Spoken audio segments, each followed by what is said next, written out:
Og. Hello, everyone.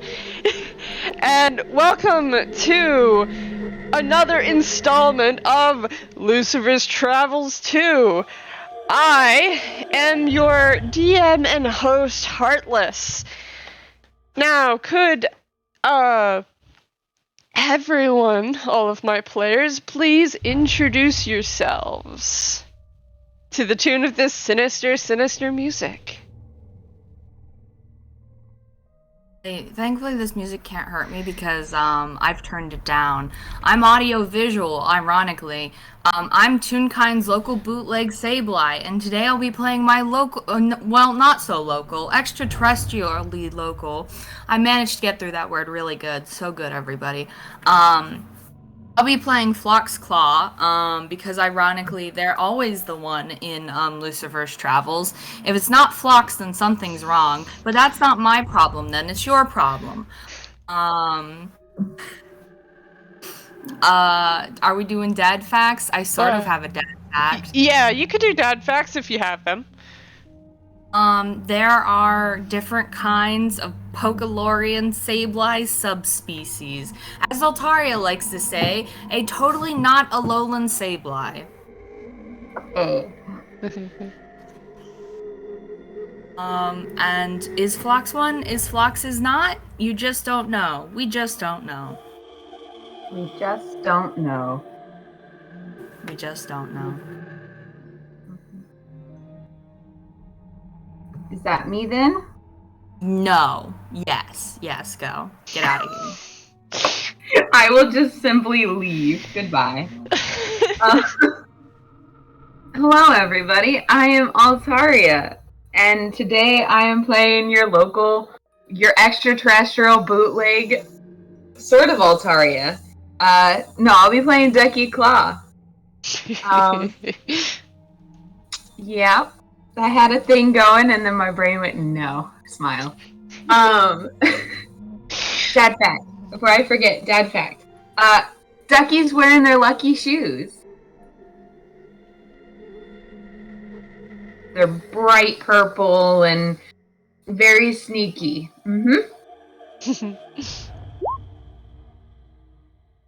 Hello, everybody. My name is Sotoro, your local shadow. And today I'm gonna be playing Cat. Did I prepare a cat? I was gonna say cat fact. Did I prepare a dad fact for Cat? No, I did not. I have been trying to search my brain for a. Okay. Cat's masks is actually an inspiration from a story that he has, that is very common in Veritas Isles, of a boy and a masked fae.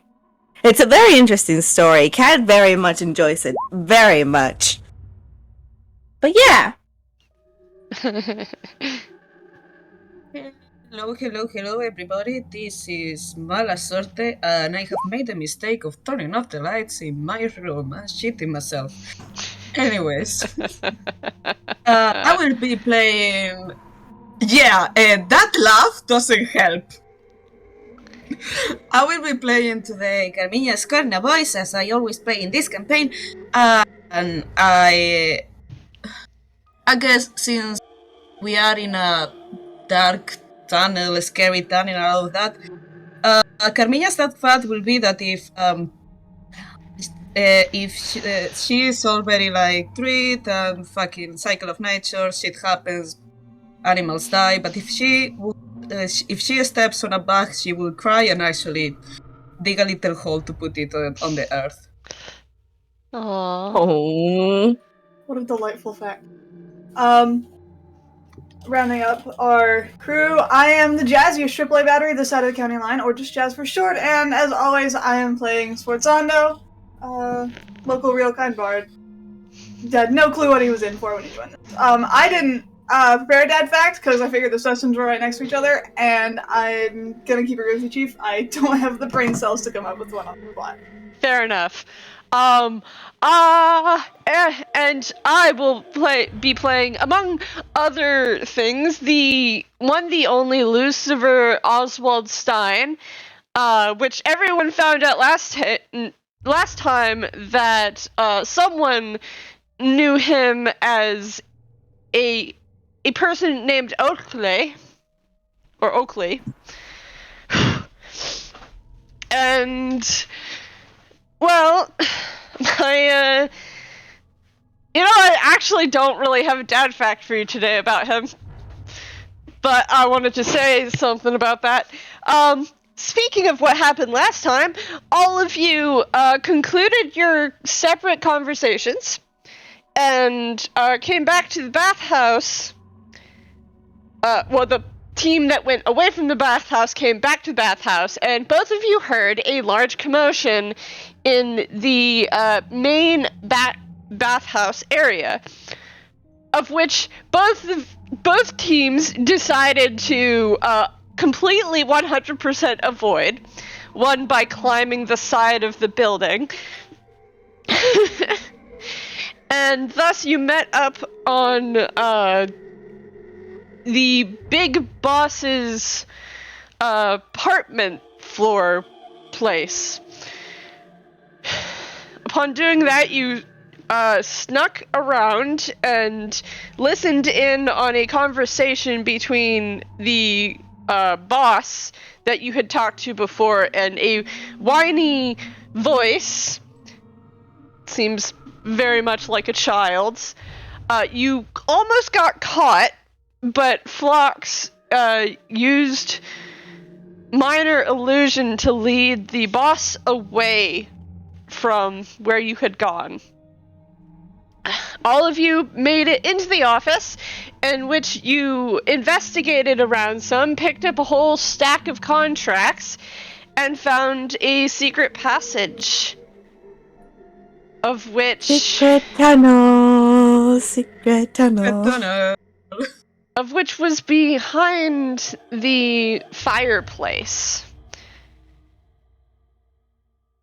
I would like to state for the record that Phlox does plan on eventually dealing with the thing that's doing whatever to the inside of the bathhouse, but right now that is not their problem. We found the tunnel!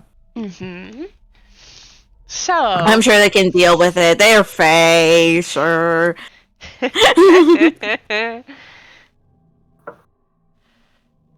Convenient. Right. Mm-hmm.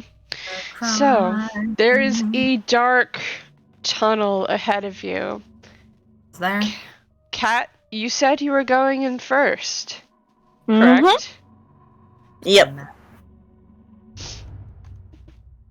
How do I make you guys stinky little... Alright. And Kat is trying to be quiet, I need you to know. I need the very everyone to roll stealth. Was Pass Without a Trace still up? Pass Without a Trace is still up on Ducky, Carmiña, and Jack. Everyone else can get fucked. Ducky, you have Detect Good and Evil up? Yeah. Yep. I'm just wanting to remind you that it's still in effect. Mm-hmm. Let's roll for the game, everybody. Great job. Oof. At least you're not enough mod to where it's We're not doing great. badass.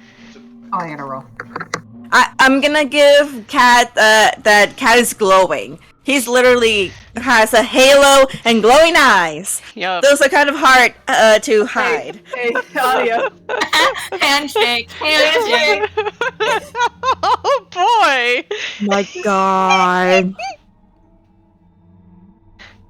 Oh my God. Carmiña! You did it! Carmiña's doing the so good.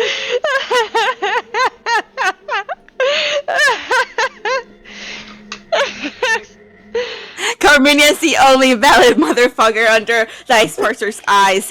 And Ducky, just pure for the modifications. Listen.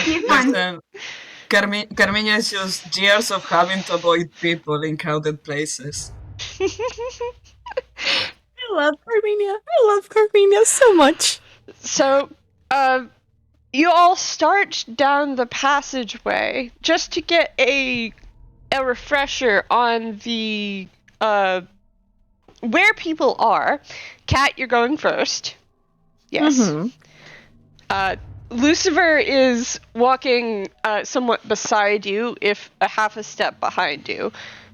Where is everyone else? I feel like Phlox and Jack are holding hands. I know Sforzando's in the back because he's default taking, like... What's the word I'm looking for? Not lookout, because... What do you call the person in the back of the group? Fucking... What's the word for it? You know what the fuck I mean. Yes. Words. Yeah, caboose. Not caboose, but Not caboose. Caboose, choo choo. Fits the username.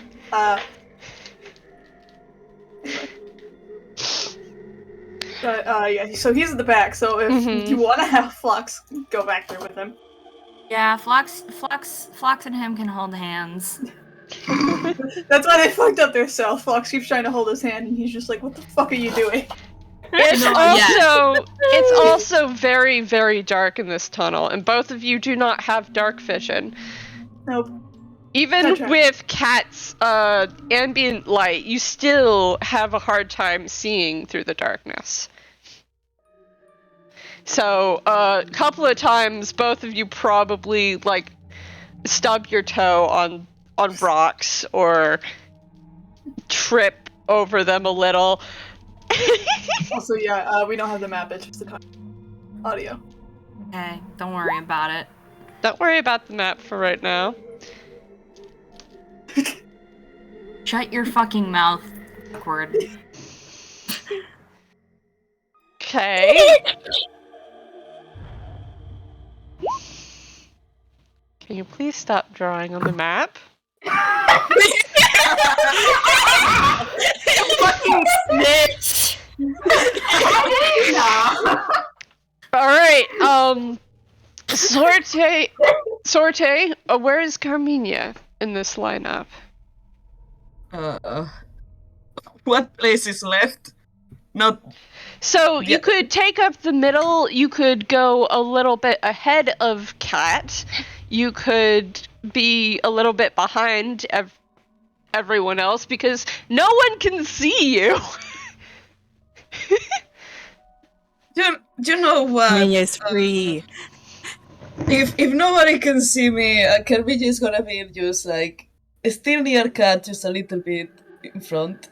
Okay. Just, A little bit in front of Kat. yeah, sure. Just what is checking for traps? Fair. What's Ducky doing? Where's Ducky? Ducky will see that Phlox went towards the back and head towards the front. If nobody wants to take point, Ducky will say screw it and just go ahead in. Ducky, I don't think has dark vision either, but... So, Kat said that he was taking point last time. I missed that. Okay. Ducky will be behind Kat near Carmiña. I can do words today. Okay. Alright, so what I have is pretty accurate. Good! Alright.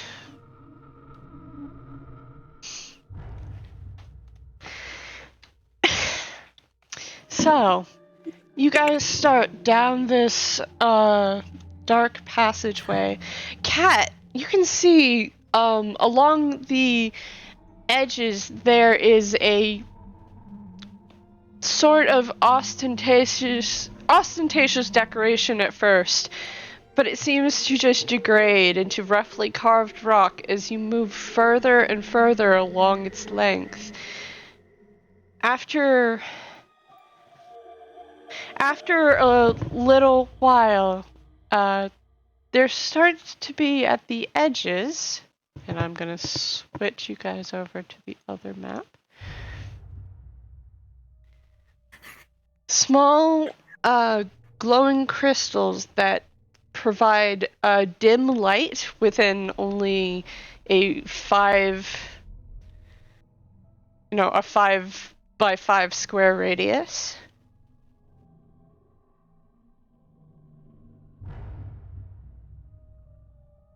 Turn on the map, and I gotta move it. Hold on a sec. Oh, everyone can see. Alright. So, you're in this dark passageway. Up ahead, Kat, you can see some faint elements of light in the darkness. Mm-hmm. And Kat is just gonna quietly walk over there. Kat is very obviously a light in this in the darkness. Haha. So Kat is trusting that, and Kat is trusting the others to follow along. Mm-hmm.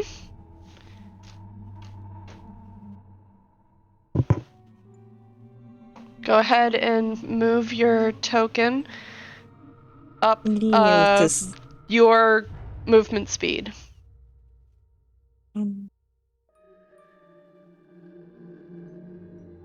30. Mm-hmm. Math.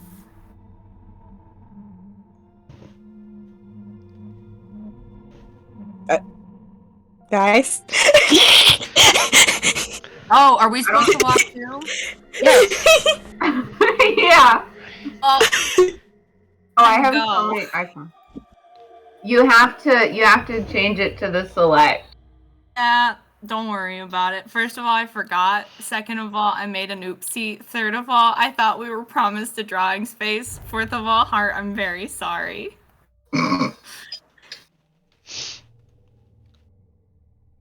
Sorry. Is this okay? Yes. You said you wanted to be in front of Kat. Yeah, well, It's okay. okay. It's okay to change your mind. Thank you. Let's see. Hold on a moment. Let me see. How far? Oh no. Yes. Okay. As you walk up, Kat, the area forward. No. The area forward becomes more visible to you. It's up to 55 right here. And you see, in the darkness, a large woman. Jesus. Sitting in what appears to be a rocking chair. Oh, that's definitely not creepy. There is a very dimly lit campfire in front of her, and she's slowly rocking back and forth as she. Kat kind of just puts a hand out to stop anybody if they're gonna walk ahead and just stop them. Hold on a second. It's 50. How long is the radius of that spell, Ducky? Which Detect good and evil. yep. Good and evil. I have it written down. It is 30 feet. Okay. So you don't sense anything yet, but the person that you can't see because that's 60 feet away and it's still really dark. You cannot see in the dark. Kat has stopped. Kat, have you said anything to anyone else? Kat is gonna say in a very, very low whisper, "There's somebody there." There's somebody there. Shh. Yeah. It's a woman with a hat. She's in a rocking chair.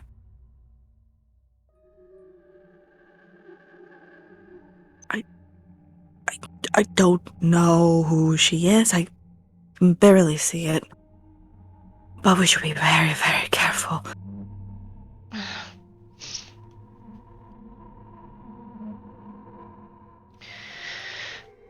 Right, I see her too. Just the edge of our chair. Hmm. Anybody else? Ducky sees nothing. Saying nothing. What's how is Sforzando feeling about this information? I mean, he already had his sword drawn because he was Okay. guarding earlier. So, but considering trying to stay quiet at the moment, he's not sick, Mm-hmm. but he is still trying to keep more of an I suppose an ear out since it's dark for their where they came from. Mm-hmm. Roll me perception. Roll perception.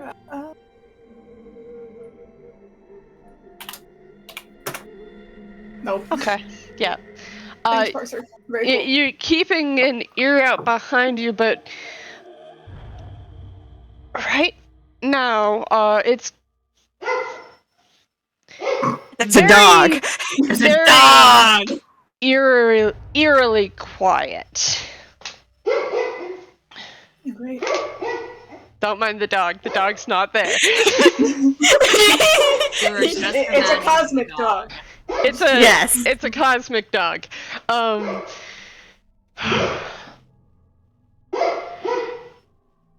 Phlox, how are you feeling about this information? Well, thankfully, Phlox isn't one of my characters who has mommy issues. Gosh. I'm sorry, I chose violence today and I can't help it. I'll have Phlox roll perception as well, I guess. At disadvantage. Yep, I do, I do that so much. I'm at disadvantage for existence at this rate. Oh See no! if I can get a nat 1. So, with that 6, do you walk forward to where Cat is? To try to... no. So, you lean around to try to see what Cat is seeing, and you see literally nothing except those two... Cat's backside. Yeah. And I'm like, that's not fucking helpful. This is short people discrimination. F. So, are you just going to stand there? What are you doing? Standing here. Can anybody else see in the dark? I can. Okay.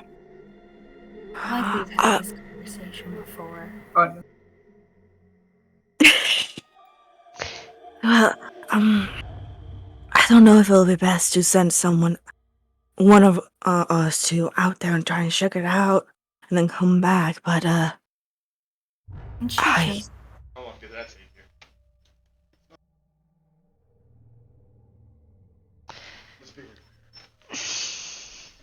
I don't know if we're trying to do a friendly approach. I don't know if this is a good person or a bad person.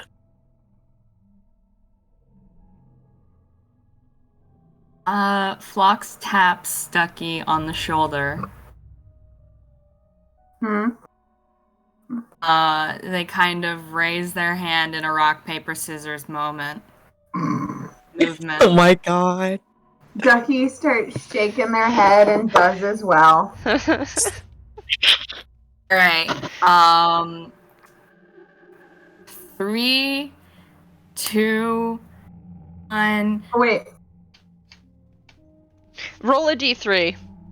Oh, I was just gonna have Phlox choose rock. Oh, I was okay. using scissors!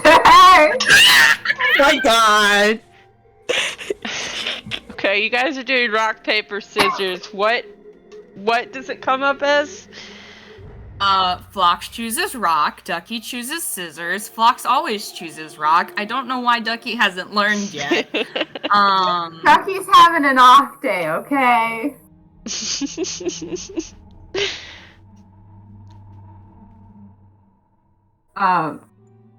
I assume this means that Ducky sneaks forward a little more.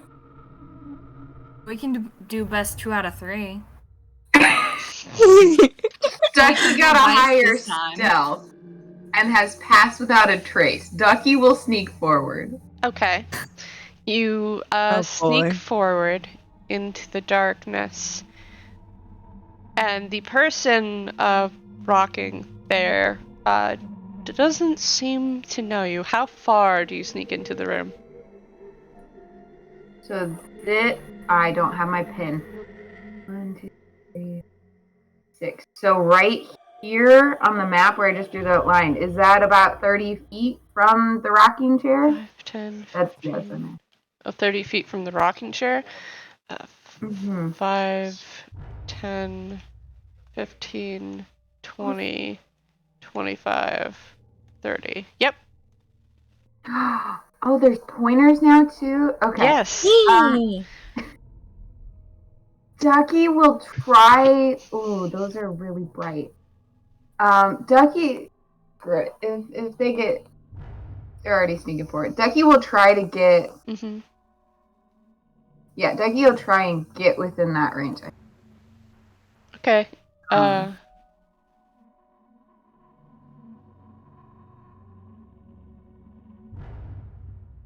Can you select? Yeah, there you go. I was deciding where I wanted to. So as you move to that point, a shiver crawls down your back as you feel that person that Cat said that he could see. That is a fiend. They are evil. It's an evil fiend.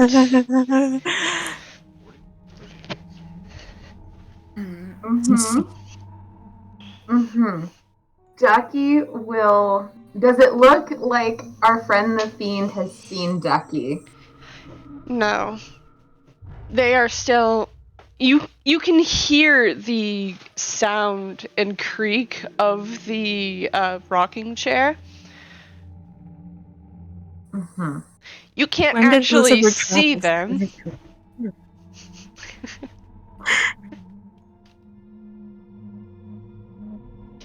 But the creaking hasn't stopped from the rocking chair rocking back and forth. Ducky will very quietly turn around to face the group and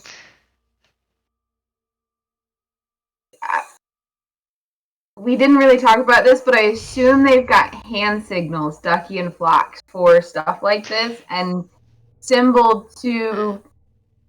Yeah, the problem is it's very dark in here and you can't see Phlox. Phlox is gone forever. Never mind. Phlox doesn't get to know. Okay. You can go back. Would standing next to the light, like the crystal, allow Phlox to be able to see Ducky some? I'll say that standing next to the crystal would allow everyone to see Ducky. From how Ducky blocks that small amount of light. But okay, gotcha. Ducky'll do it regardless, but assume that no one saw anything. So if they see it, they see it. Otherwise, yeah. I have so many things.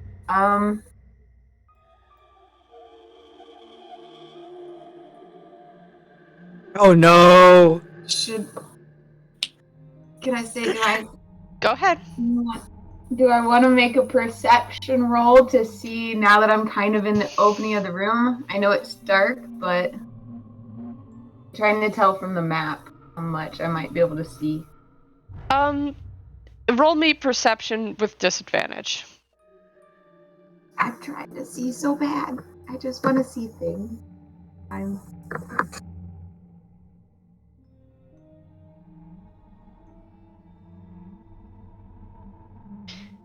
6. I see nothing. Unfortunately, yeah, the only area you see is like right here, and there's a wall. There's a wall there.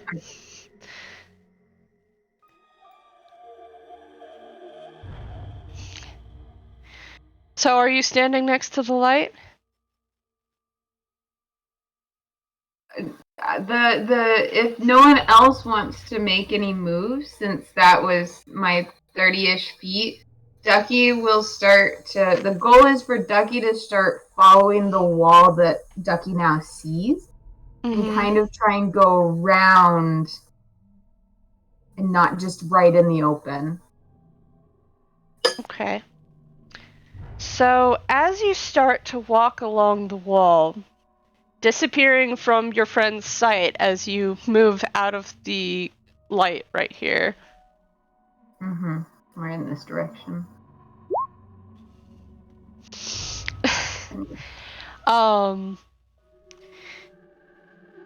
You hear the rocking chair stop. Ducky will freeze immediately.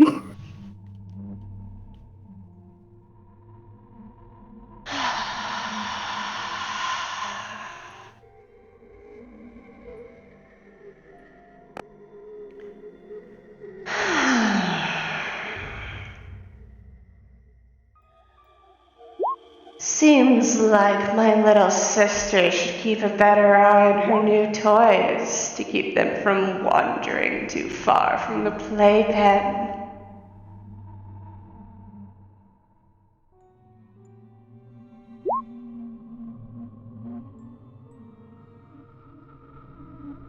I think they saw them. No fucking shit. What do we do? What do we do? Fucking die, I guess. That's not allowed.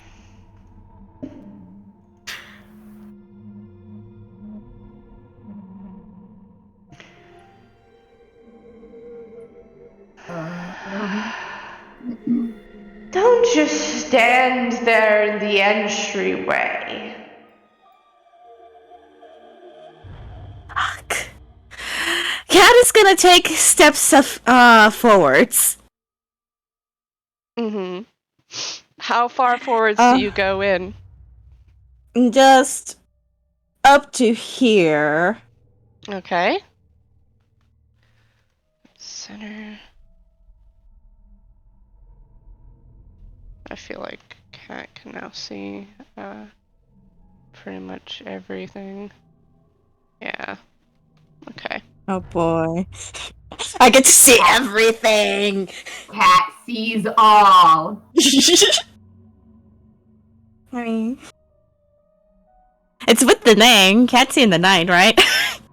So, Cat, as you step forwards into this room, you see that the hulking figure in the oversized chair has stopped rocking and has placed aside whatever it is in their hands on this kind of a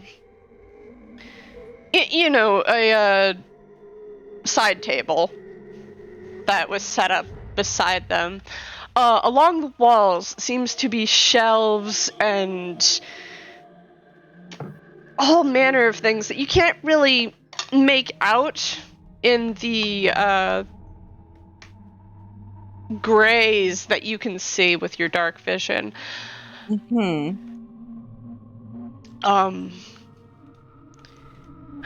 Against the back wall, beyond the hulking woman-like figure seems to be a locked case of some sort. Okay. The hulking woman slowly stands out of her rocking chair.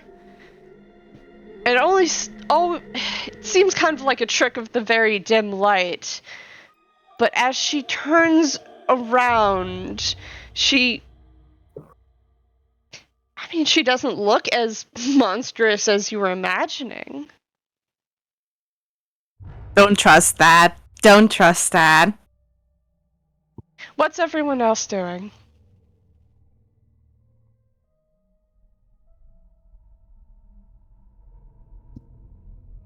Gonna be honest. We all could hear the stuff she was saying, right? Yes, everyone could hear, because she was speaking aloud. Yeah. If everyone else is just frozen, honestly, Sforzando might just start, like, shoving them forward, because they've been discovered anyway. Mm-hmm. And it doesn't help to be frozen by fear in the first place. So if everyone else is frozen, he's just gonna either nudge them, or if that doesn't work, shove them. Yep. Into the room. As you place your hand on Luciver, he just seems to break out of it even before you even shove him, and he walks forward. Does Phlox react at all? I've gotta ask. Like, is Phlox just frozen, and does he have to, like, drag Phlox in, or does Phlox actually start moving? I feel like it's a momentary pause as Phlox's instincts war with them of, man, I guess Ducky's fucking dead. Man, I kind of want to just burrow into the side of the fucking wall and go ollie out. Man, I can turn around and fucking run right now. Yeah, Sotoro will just, like, hit him on the back, like, hit go. them. They'll go after, like, a nudge, but, like, there's a momentary pause on the Phlox account. Of course, as he starts moving forward, Carmiña, has Carmiña broke out of stealth? Yeah, she's still... Carmiña's still stealthed. If Sforzando walks past Carmiña, she's gonna valiantly walk behind him.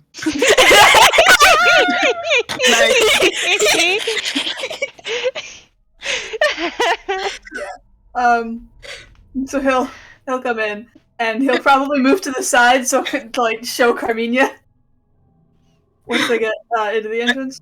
I don't know if to be here, kind of like saying Carmiña is kind of looking next, or here, but...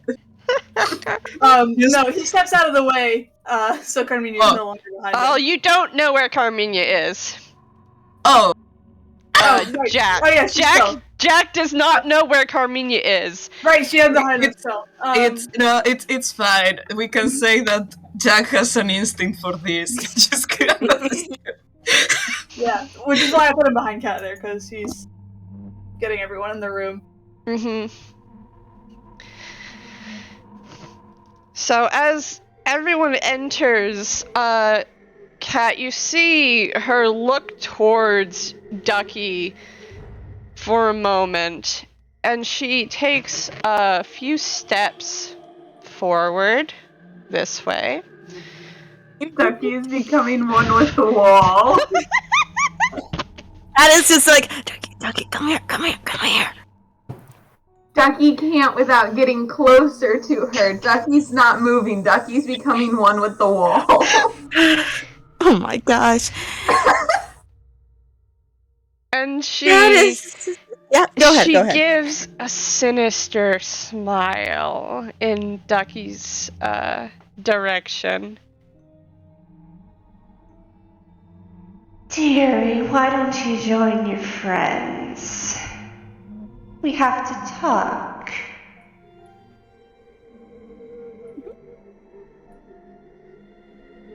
See, that seems like a reasonable thing, but also, why are you so opposed to me standing right here? Like, we're about, like, not that far away, and we're good.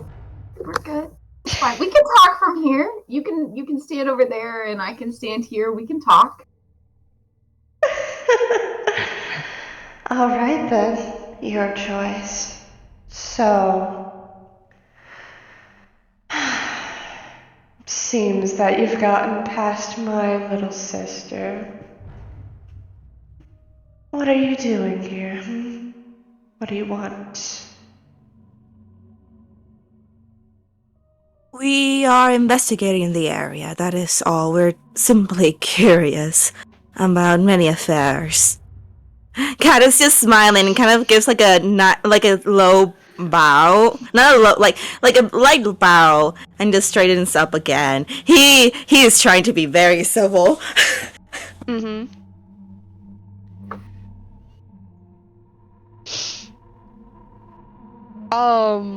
She just kind of tilts her head, and Kat, you see, because you can see her, you see her raise her eyebrows.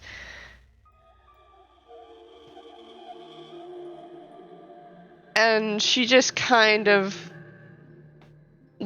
leans forward a little bit, making her seem less tall than she really is. Really? Unfortunately, if you are just snooping around, I can't allow that. I have a question for the class. Mm-hmm. Oh, this is in character. I'm sorry. Oh, okay. It uses the voice mod, and my brain is like, I would like to shrivel up and die now out of fear. Phlox just kind of like raises a hand and waves it a little, like they're in school. She slowly, Kat, you can see that she slowly moves her head to look at Phlox. You guys just like, go for it, she's looking at you. Okay.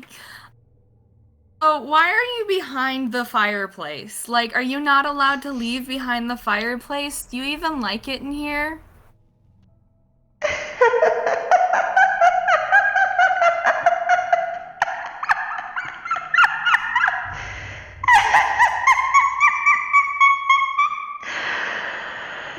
Oh, no. You see, my little sister likes to play with the Fae and the mortals, so I allow her. This place. And Kat, you see her open her arms upwards and gesture out. This place is my home. Oh. It's a nice place you have here.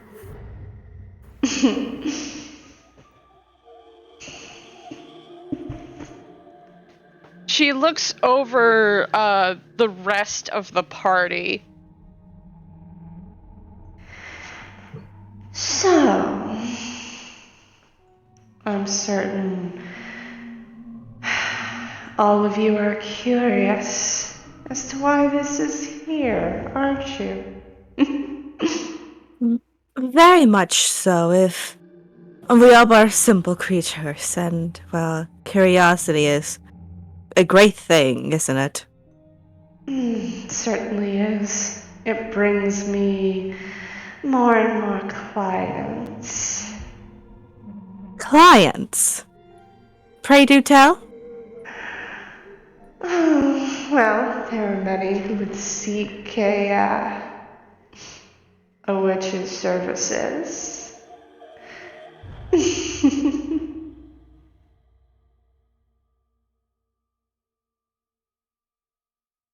Dare I ask what those services may be?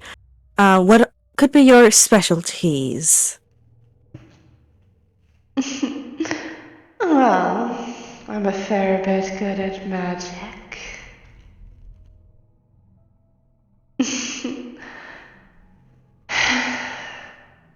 And I suppose you don't know the stories of my cousins, do you? I'm unfortunately not quite from here. I'm from an island very far away.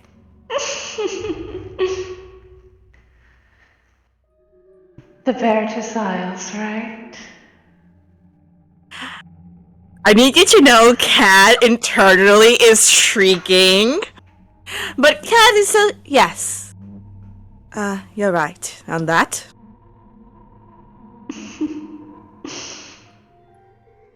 It's a very, very far distance for a mortal to go. Well, it surely was. I have my own reasons for that. You must want something. Don't you all? Of course. People don't come to me unless they do want something. Whenever you make your deals, do you have a proper legal representative in order to make sure that the people you're making deals with are properly represented in your deals and that it is a fair and equal exchange of goods and services? So, when you speak up like that, there's a quick shuffle of movement, and now she's standing right in front of you. Have you ever seen Detective Pikachu?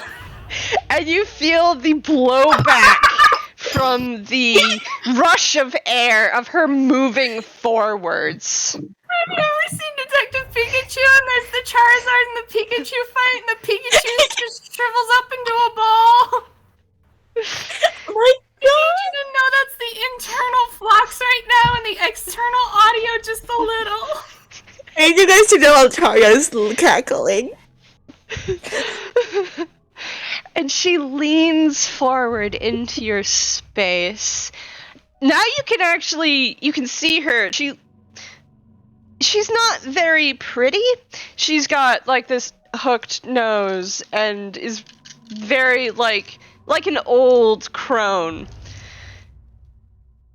And she smiles at you, and her teeth are gross. And they really need to be brushed. And they're crooked. And she says, Thought I was not. Why are you so concerned about the legality of things here?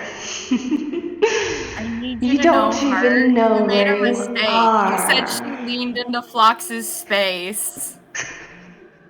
Hurt, I have to continue the fucking gag. No. Tune Speak in her Tune law. ominous-ass tone, and Phlox, in a moment of panic, just reaches up, pats her cheek, and kisses the other one and goes, "Hi, Babir."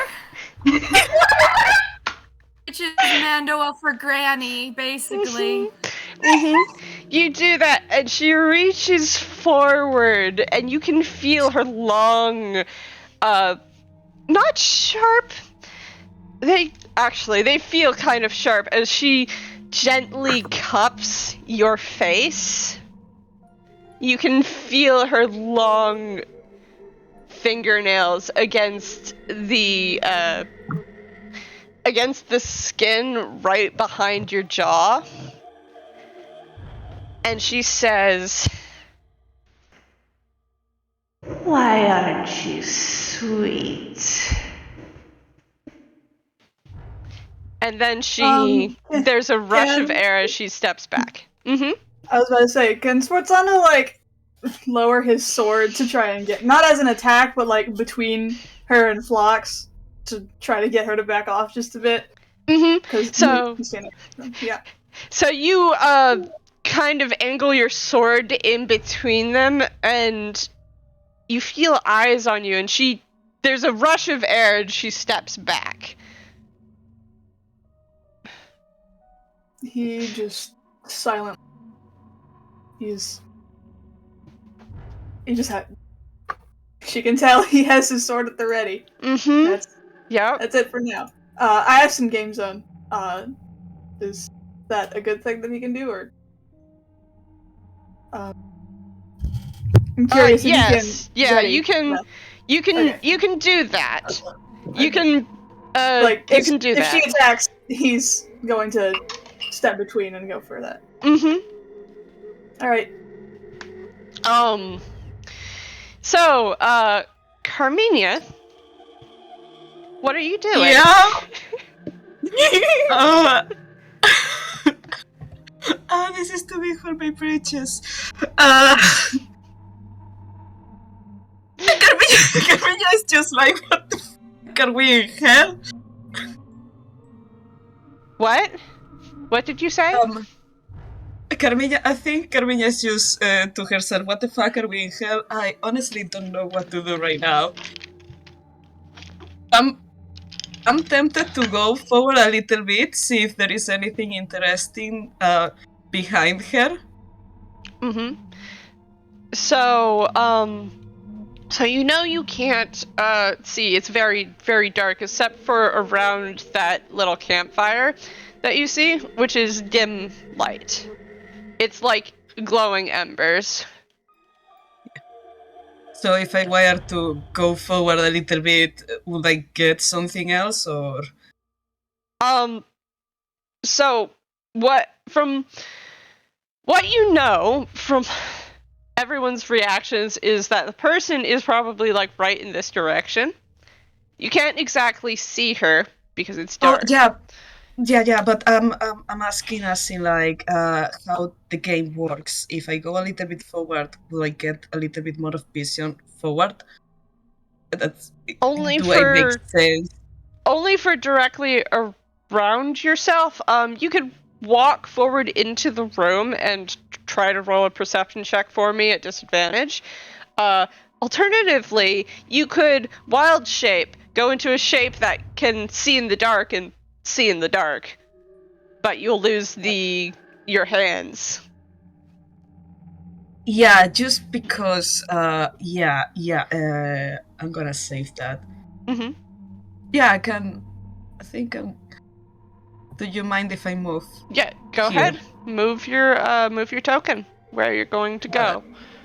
How many squares? It's 5, right? 5, 10, 15, 20, 25, 30. Mm-hmm. Is this okay? Yes. So you walk around the dimly lit crystal right here, and you find the wall, and it's very rocky, and it's clearly a natural formation. What a wonderful wall! Very good. The wall that you're touching is clearly a natural formation. It's not carved out. And you can see a little bit further ahead, there's a light over here. Yeah. And when you moved, nobody seemed to notice.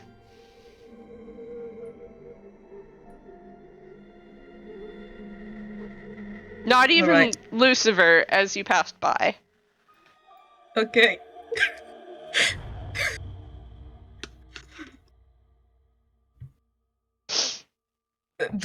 Can I roll a perception to add that disadvantage? Yep. Then you may. Okay. Wait, no, I'm leveled up. That's not the number. You're level 6. Yay. Yeah. I'm a big boy now. Okay, a disadvantage. Señor. 12. You can make out the form of the rocking chair, which is right here. There are things around it. You can sort of make out that there seems to be like some sort of bedding right here. But beyond that, it's still very dark.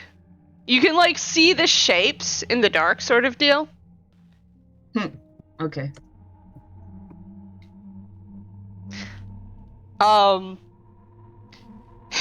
Ducky, what are you doing?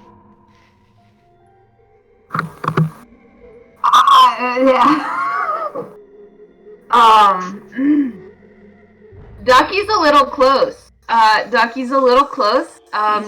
is still trying to become one with the wall, but after the bit with Phlox and Phlox not getting their neck snapped, Ducky has relaxed a minuscule amount.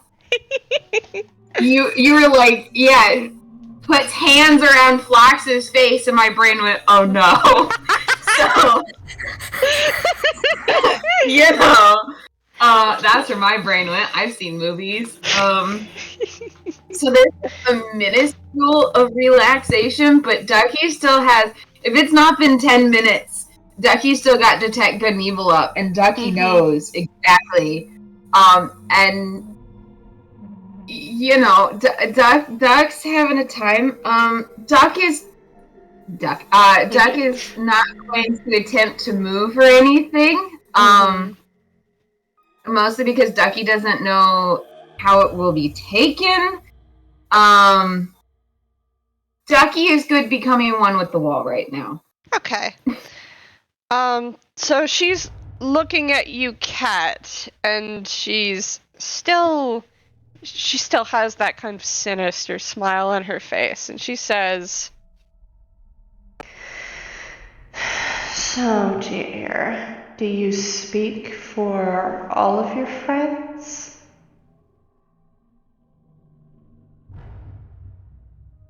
I was muted. Hold on. Cat kind of looks at everybody else and kind of tries to gauge how they're all doing. I'm guessing not great. Specifically, when you look at Lucifer, Lucifer's like staring at this person. I should probably roll Arcana for him. Oh boy. Because he also saw the transformation that you saw that seemed kind of like a flick of a light. Mm-hmm. No, he knows nothing. Amazing. Wonderful. Great. They're doing fine, I say. Exception, it's fine. They're fine. Phlox is just standing there. What's Sforzando seems to be on edge, correct, Jazz? A little, but there's still the vibe that you feel like he's been in a lot of threatening situations before, so he's very like a lot more collected than you might think. He's just standing there, steeled, ready. Yeah. Not doing anything at the moment, but sword is out. Fox would love to start running their mouth and ask, continuing the legalities question. Honestly, all that's on Phlox's mind is where are the rest of the contracts and can we get the fuck out? How's Ducky looking? Yeah, how is Ducky looking? Ducky's becoming one with the wall. I just heard Altaria scream. Great, okay, excellent. And you don't know where Carmiña is. You can't see them.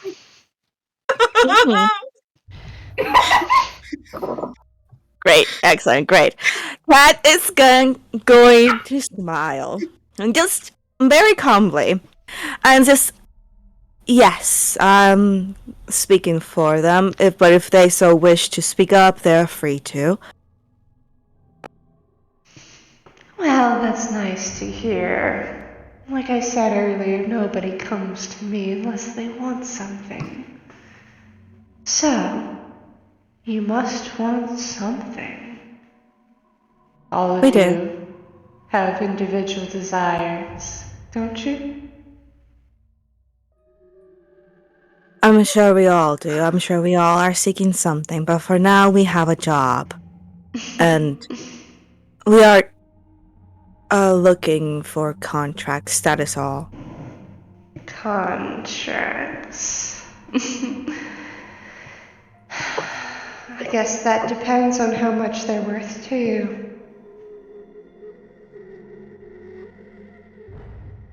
We're just looking for two. One for a person we were assigned to find and hopefully get out from both you and your sister's hands, and another we met along the way. I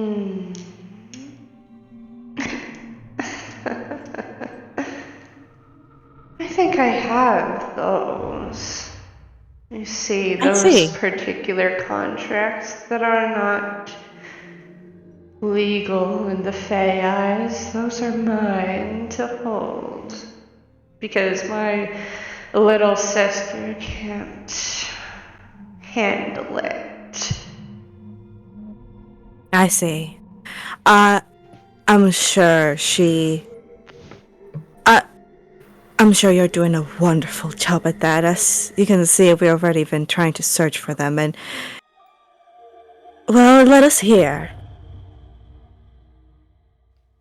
She turns and starts walking back towards that locked case you can see.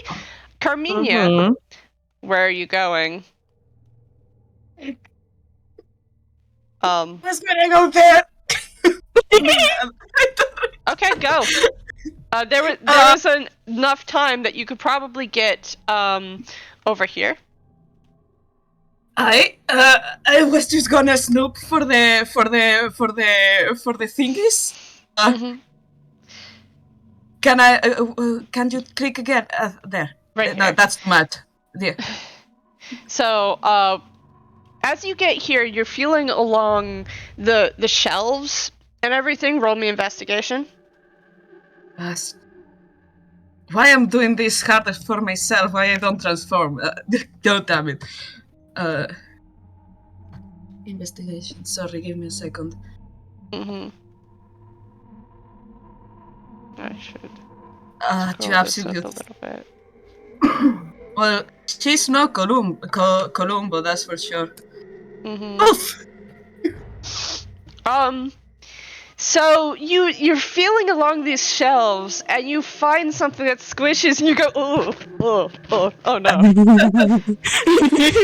It's slimy and it's all over your hands, and you pull your hand up to your face to smell it, and it smells kind of like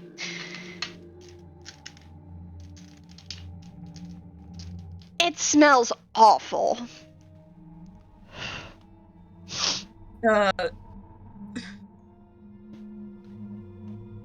Well, I'm sure I'm not gonna lick it. She's gonna try to shake her hands.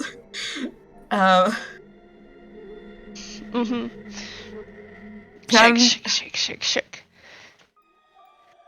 Yeah, I guess there is not much I can do over here without transforming, right?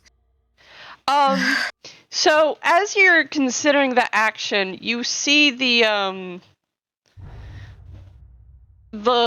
large woman walk near and close to the fire and around it. And lit up by the fire, she is really tall. Have you ever encountered ogres in your travels? She's about that tall. As tall as an ogre. Okay. And that's she goes very over sexy of here. her. The gay panic. I'm gay. I have panic. It's not the same.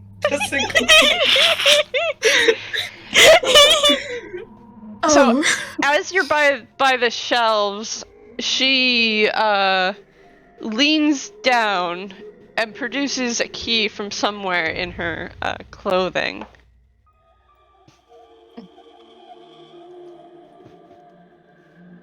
Phlox kind of tentatively pipes up.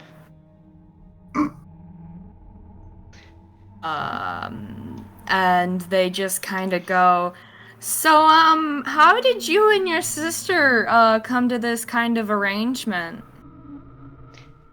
Carmiña, you watch as she unlocks the lock and opens the case and takes out, 2 stacks of papers. Before closing the case and locking it.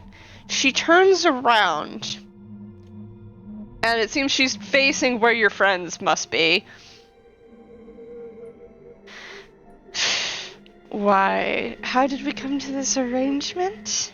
Well, you see, where we come from, if you're not strong enough, you have to bend the knee to others. They, her and her child, bend the knee to me.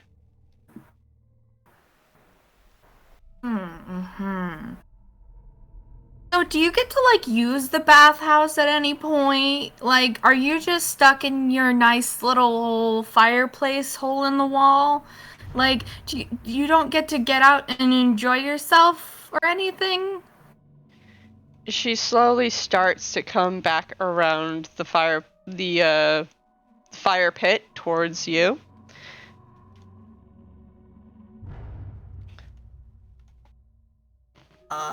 Phlox is just standing there, man. They're trying their very best to grab up their brain cells. Why would I have need of going into that place? Besides, maybe playing with the mortal she brings me.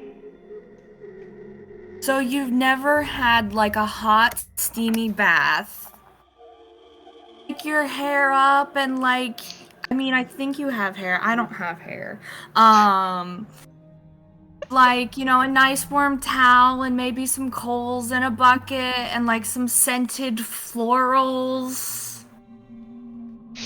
Carmiña, as you hear Phlox talking, you see the large woman walking away from that locked case and the fire pit.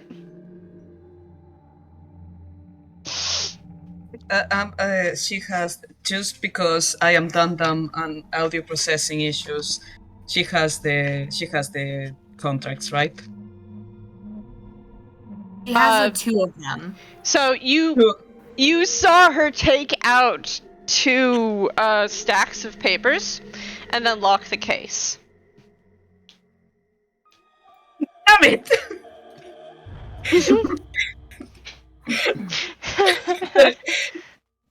Yeah, there is not like a way to try to lockpick this without fucking. Yeah, alright. Do you have thieves' tools? Can I try to use gamma horn on the thing and just wiggle it around?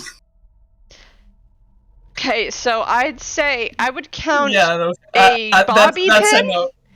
If you have a bobby pin, that would count as thieves' tools for this, but the DC will be higher. Yeah, sure.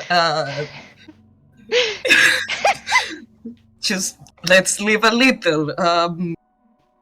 Only if you. I will do that, but only if you let Carmiña take like a lot of keys, and she's gonna go one by one until she finds a hairpin on the key holder.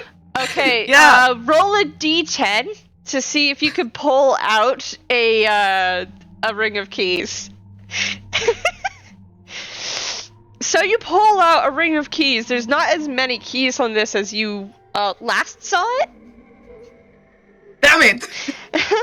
But you can start trying if you would like.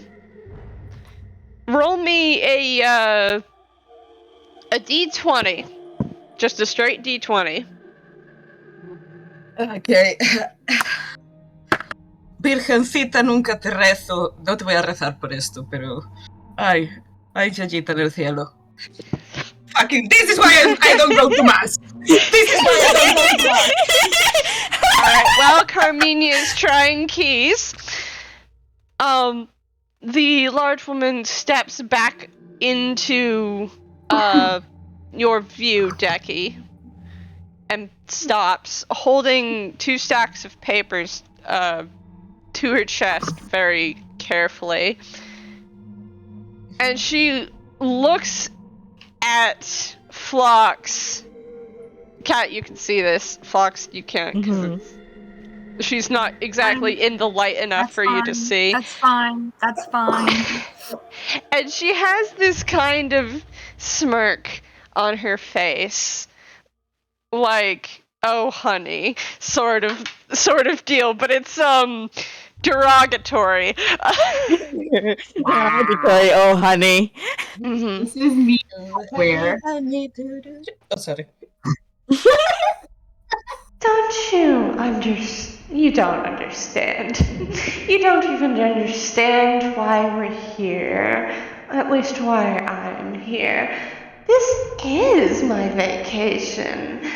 Luring mortals back here with a admittedly suspiciously in the open secret passageway.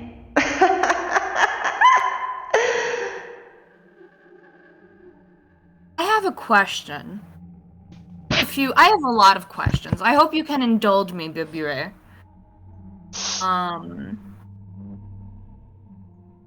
I guess first off is it okay if I continue to call you Bibure? Or if there's something else you'd rather call me, or I call you, yeah, I can't see you, so I'm just going off of voice. I'm sorry. I also understand that if you have any preferred pronouns you'd like us to use for you or anything like that. But Bria is also gender neutral, so, Yes, of course, immortals can't see in this darkness. Cat. Hold on. Cat, you see her wave her hand, and suddenly the room grows lighter. Nobody else will be rolling perception at disadvantage anymore, as these lights here flare to life and fill the room with light. There you go, you guys. You can see. Yep. You could all see Carmiña is actually right here. Oh no. Oh no. oh no! By the case. And you can see her, like, fiddling through keys. So everyone without, like, speaking to each other knows that we can't let this lady turn around, right?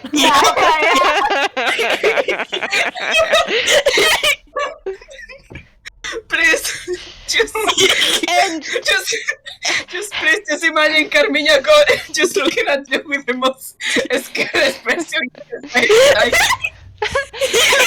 As the lights come up, you see that she's a very tall, very kind of wide woman with a rustic dark green dress. She's got graying hair that's pinned up behind her in a bun, and she's got small glasses on her long crooked nose, and her eyes are they seem normal. Sure seem normal. Phlox gives a little nervous wave. And she smiles at you, and that smile is not a nice smile. Well, thankfully Phlox is good at ignoring other people's moods and emotional cues, so. Now, is that better now that you can see? Yes. Also, you're looking lovely. Thank you. You may call me Bubir, but I am Lady Nestor. So you're the one that works with the Witchlight Commission. No, I'm not.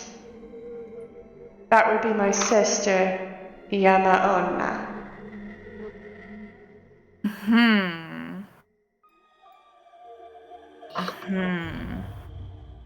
So does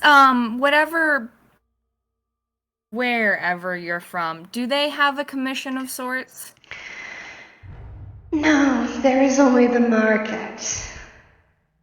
And the strongest of us rule. Doesn't seem like a very good government. Phlox just kind of mumbles something, and then kind of eats their words a little, like the very toonish. Starts mumbling and then like sticks it back in their mouth and chews on it and swallows. Mm-hmm. And they just kind of nod.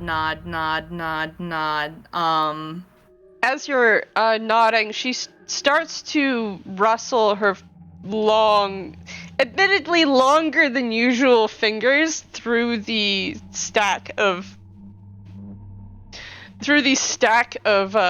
papers in her hands.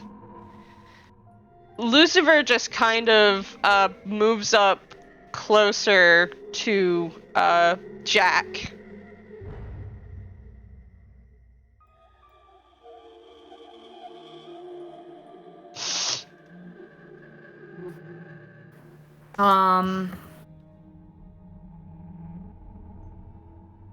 Heart. Can you refresh me on what we were told about Lady Nestor? So, the only thing you have learned about Lady Nestor, is that, Lady Nestor oversees some of the, so the guards say that Lady Nestor is nice to them. Okay. And what the boss of the bathhouse, or Yamaona, said is that Lady Nestor was taking care of the ones that had ragdolled across the entryway. And that she had to talk to Lady Nestor, or aka her sister, about contracts. For review.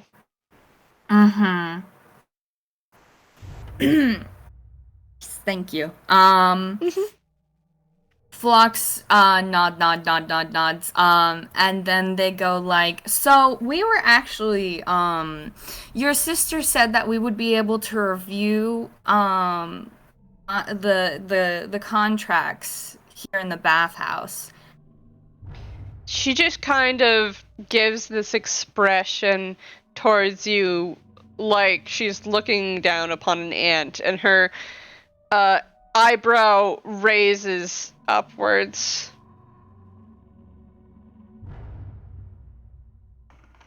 It's what we were told. Unfortunately, your sister is also dealing with something that sounded kind of awful coming from stairs. Oh, I know. She told me about that. Truly unfortunate how many Fae are getting hurt. Yeah, it'd be like that sometimes. If you just wanted to look through the contracts with my sister and reviewed them, you wouldn't have come back here. Well, see, we were told that not all of the contracts were entrusted to your sister, and thus, we went to go look for the other ones that were, now, as you've said, entrusted to you.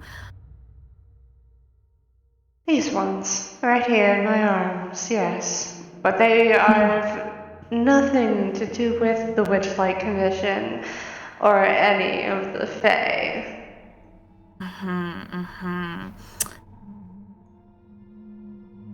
Well, you see, I'm actually,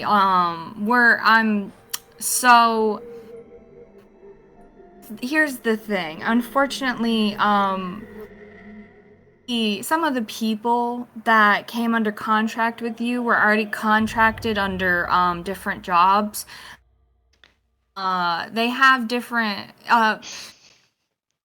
to the laws of the land where they're from. They have to fulfill their contracts that they've already made with the contractee originally before they can make any other contracts having to do with other jobs, because otherwise it would be a conflict of interest.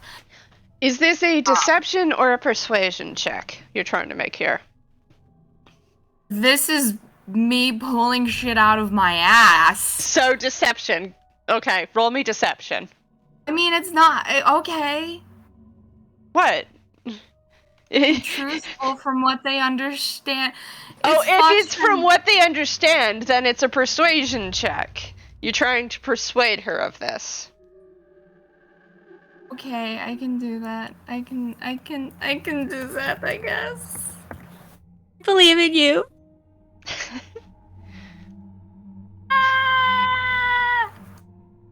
She raises her eyebrows as you continue and goes,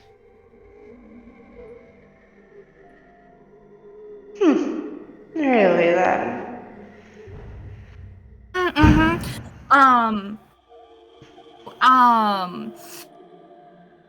At least one person that we were contacted in regards to is actually works as a festival organizer and was under contract in order to complete festival plans. But then she got contracted unrightfully so to come work for the bathhouse, and her job was left unfinished, which means in accordance to the law of the land above, which I understand doesn't mean a lot to you, he is under contract already, and trying to make another contract with her is a conflict of interest. And You speak of Rosalind, correct? Yeah.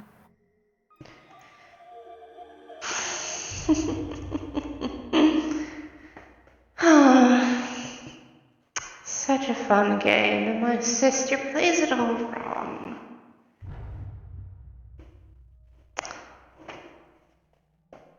I'm honestly kind of curious about how exactly you pick people to make your contracts with, because there are a lot of people who would honestly be willing to work for fair prices and such. Tricking people I know can be very fun and humorous, but she pulls out a specific contract from the pile. And places it on top. And she looks at you, and she looks at Ducky. Ducky, what are you doing? Ducky is having a think. Ducky is trying to think of very cautiously, because Ducky is quite close to Lady Nestor there. Ducky's having a good think on what could potentially help. And Ducky is yep. There's things going on. Having a good think. Standing there looking for a good opportunity to help Phlox, but Phlox is not doing too bad so far. So she looks over at the rest of the group. Jack, what are you doing? I hate to be boring, but again, his entire thing is literally just being. His thing is, he doesn't want this to break out into a fight, but that's pretty much all he's watching out for at the moment. Is Phlox's emotional support real kind? Is he? Oh my gosh. I mean, if Phlox is trying to hide behind him or something, he's not going to stop you. You remember how we were joking about Phlox holding Jack's hand? I think they're holding Jack's hand in a very serious, I actually need a hand to hold kind of thing. He has the sword out, so it's just awkwardly wrapped around his wrist. That's fine.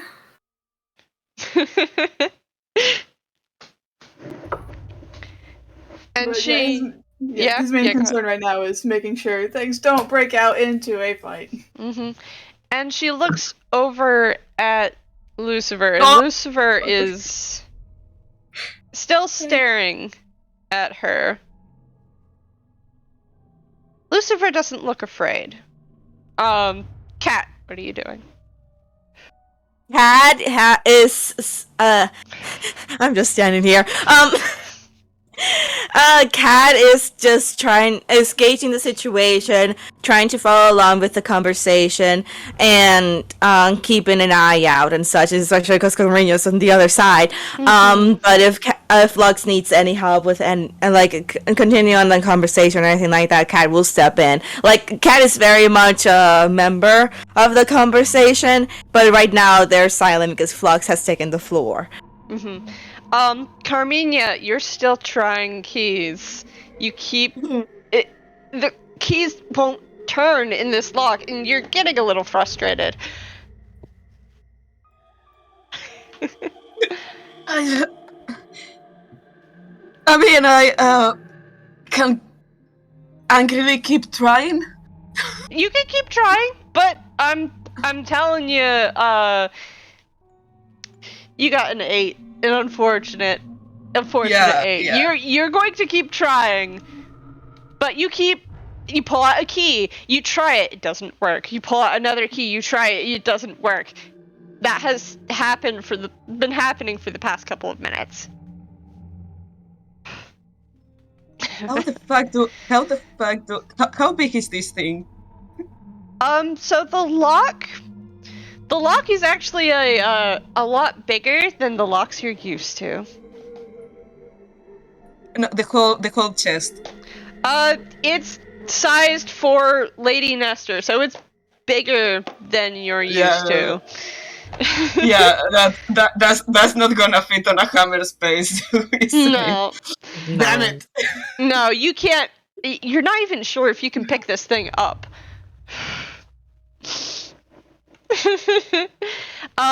Back to Lady Nestor. Can I try one thing? This thing has to have hinges, right? It has hinges on the back. What if I try? Is there anything? My God! I can roll to try to see if I can go for the hinges. Let me see. I don't know unscrew the hinges. Unscrew the hinges. So you do not have a screw on you. That's fine. Hey, Heart. How well made is this wardrobe? How tight are the doors, like, to the frame?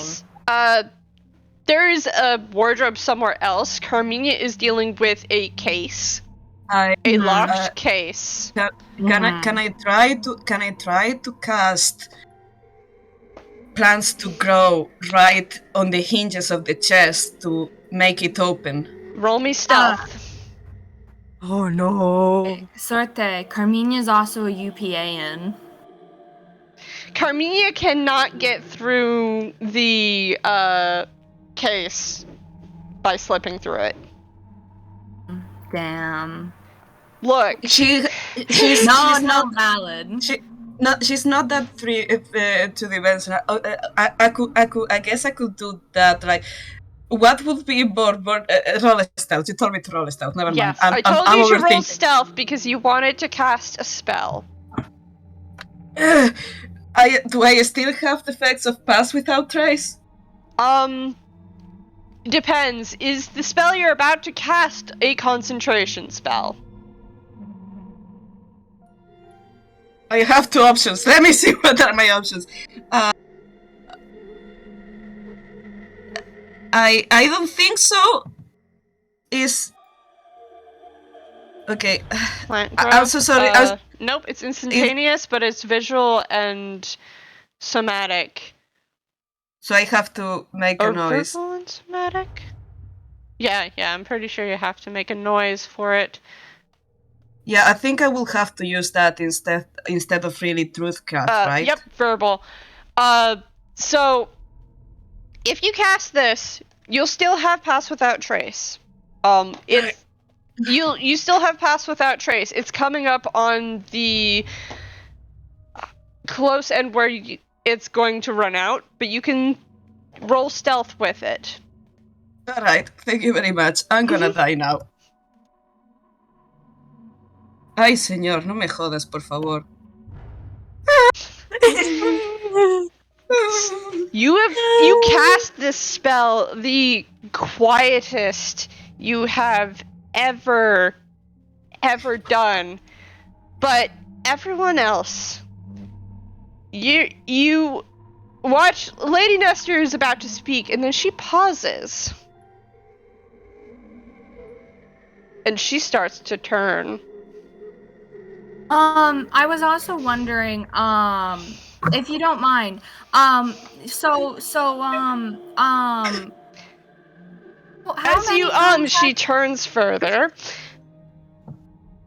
and Hello. looks back towards the case. As Carmiña, you are growing plants around the case and trying to get the vines to grow into the hinges. I'm not a smart man. And she goes. What about my hug? No, that's not very nice. And I'd like us all to go to break because after that we're going to roll initiative. God. Oh no! You guys are doing really well. Turn off your voice mod. Heart, your voice mod. Sorry. Go get some water. I wouldn't imagine it would, but because she's on the opposite end of the room. But would the ready to attack still take place? Because we're rolling initiative now. Yes, it would. Okay. I'll wait to roll it since we're doing a break. I'll do the I'll do your surprise attack because she didn't expect you to attack her first before everyone else. Okay. That'd be nice like that. That'll be like his reaction mechanically because it's still a ready deck. Yep.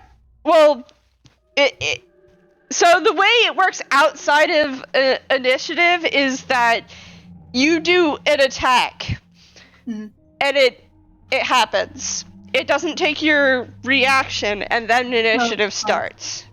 Alright. Since we're doing break, I'll wait a sec to roll it. Yeah. Break time.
Heart, what did you see in chat? What are you backlogging? I asked about it in Lucifer's Travels 1, and Heart said it was because there was already another character named Lou, and I just accepted that! And the O was for his middle name! And it's Oakley colored!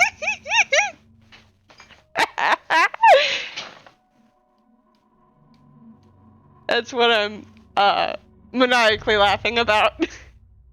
Fair enough. Oh, I'm glad everyone is so scared. I feel very proud of myself for finding this music.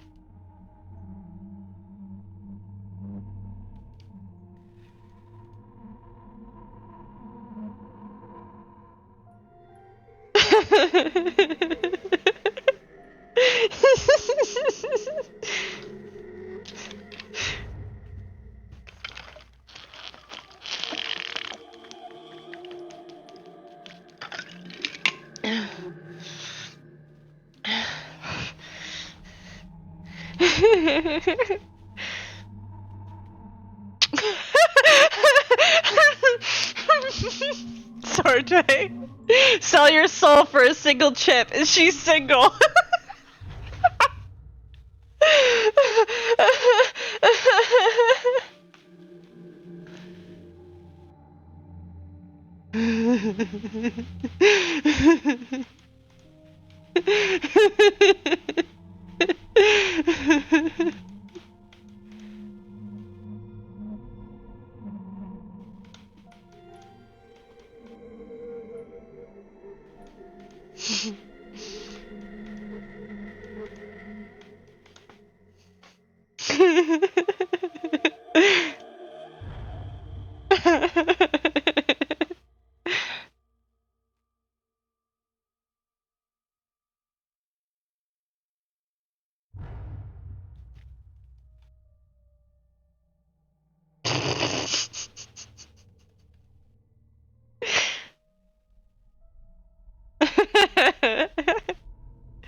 It's not that she has a 25 passive perception, it's that she rolled a 26 earlier on her perception, and I was still running with that.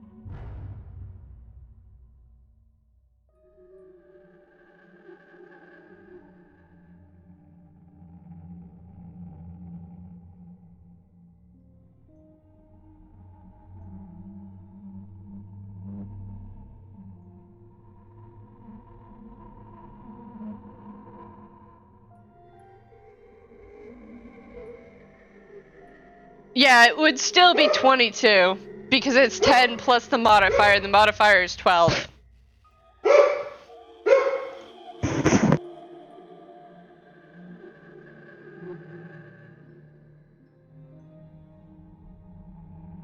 Arte, don't be sorry. This is amazing. I love this.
This is also from the same YouTube channel as the other one.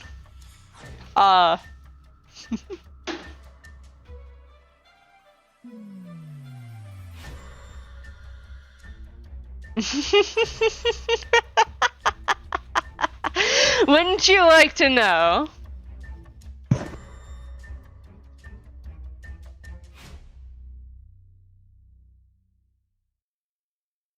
Cannot start again until everyone is returned.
Oh, Drew figured out why people hate Mario.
Also, guys, we are running on a time limit here.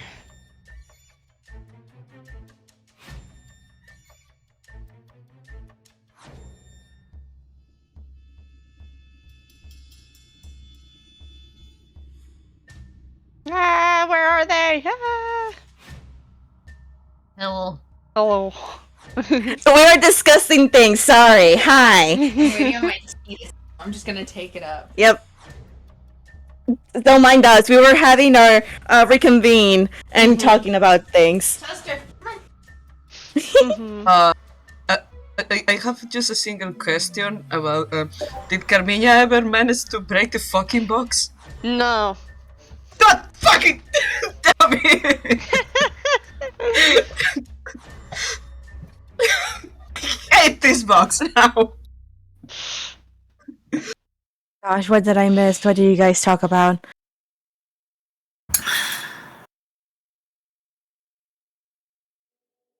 What did we talk about? what did we miss?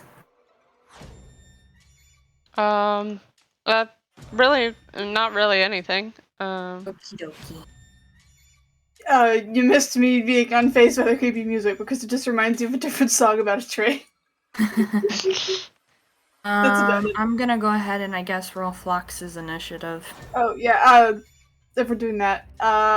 If this counts more as a surprise rather than reaction or whatever, would Sforzando still get to extra attack? Yes. Okay. Alright. I can roll that. What is this sword? Why is there always an unopenable box that we get fascinated with? Shit, fuck, I died on D20, sorry. Oh. I didn't realize. It's okay.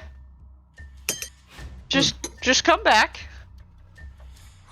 Actually, I don't think so. I don't think so. I feel attacked by that box.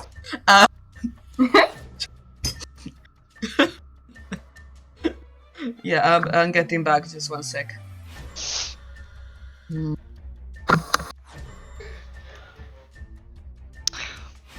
That was 2 attacks, so a 22 and a 26.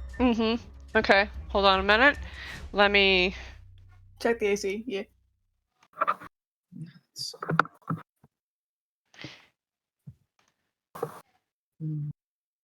I nailed it. If the 22 hits, then the 26 will, I'm assuming. Yep, yeah, they both hit. Go ahead, roll damage. Alright, And make sure to move your token up next to her. Yeah. Rolling damage. Why do I keep typing d20? It's not a damage die. He's using both hands because versatile.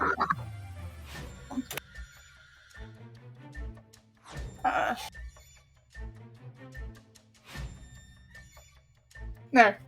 26. Okay. I saw Damage. And then the actual initiative roll. 1 second. What do we do? Oh, I love that. Fantastic. He's... the 19 is his initiative. I meant to mark that. Okay.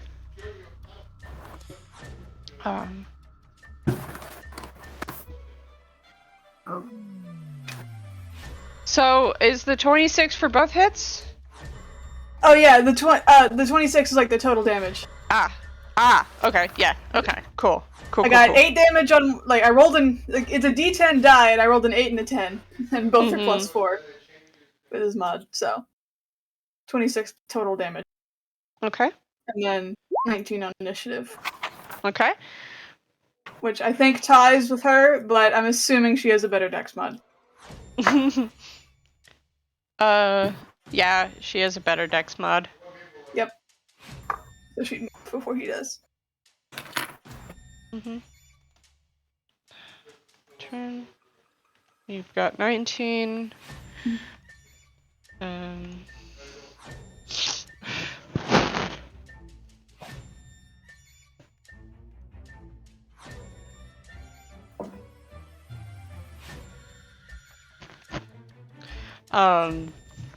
Let's see, everyone else.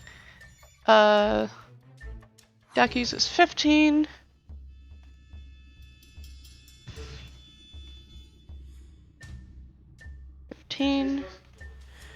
Carmiña. 22. Okay. Actually, wait. He was...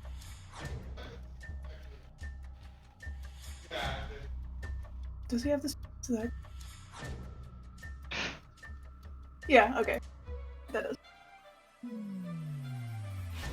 Since his held thing was to interpose himself between whoever got attacked, so he has just enough speed to put himself Nestor and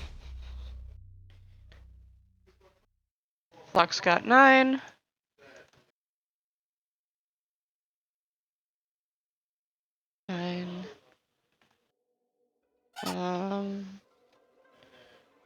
Cat got 16.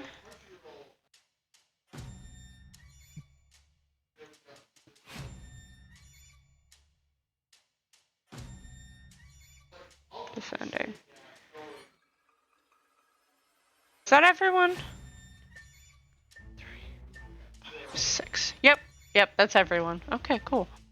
Yeah. Can everyone see the initiative order? Yep. Okay, good. Alright. Oh, did you mark down the damage from? Yeah. Oh, yes. Yes, I did. Secretly. Don't worry about it. Oh boy. Yeah. I imagine she just like makes a movement, like she's going to attack Carmiña, and he immediately just rushes forward and. I hits the shit out of her with the sword, to be honest. Because those are really good to hit rolls and then really good damage rolls. And she looks at you, and there is like this black ichor coming from her arm, which she raised to try to block you. And she looks at it, almost like distantly. All right, top of the round, Carmiña. What are you doing? Well, she's looking at. Is cursing at the box a free action? You can. Yes, cursing at the box is a free action. Well, she's probably cursing in Druidic. Anyways, first, since Sforzando is already there, and no, sir, you are too old. You should be resting. She's gonna. She's. Well, she worries for the, like the older generations. Oh my god. She is gonna use one of her will shapes, transform into a closed damn thingy. Sorry. Into a dire wolf? You know what? That one has worked. Yes. Into a dire wolf. And try to cross the distance as fast as she can to be next to Mr. Sforzando, sir. Okay, hold on a sec. Direwolf, you go, you have a speed of 50. Yeah. So if you snap to center, that'd be... You can get right up next to Sforzando, easily without, using your action to dash.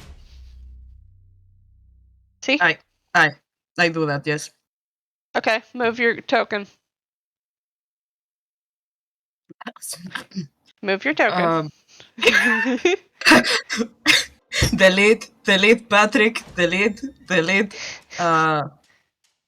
Yeah. That's 35 feet. So you're now up next to her, and refresh for me correctly that Wild Shape is a bonus action for you? Yep, it's a bonus action for me. Okay, so you still have your action. You're right up next to her, and she's just got this look on her face like this is curious to her. What are you doing? Sforzando has already attacked, right? Yep. She's got like rivets of black ichor dripping from her arm. She's gonna bite, and also like with pack tactics. Okay, roll with advantage. +5 to hit. Okay. Yep, +5 to hit. Oh, sorry, I'm talking to myself. I'm sorry, I do that a lot. It's fine. You know, I'm like my best friend, I love to have met myself. You're good. That happens a lot. Don't worry about it. Do I roll again? We're a bunch of D&D players, Yep, of course. roll again. Yeah. Do I roll again, right? Yes, for advantage. 13 does not hit. So as you lunge forward, she wraps you up in her dress, and you catch nothing of her. And then she releases you, and she laughs. All right. Next up in the go is my good boy Luciver.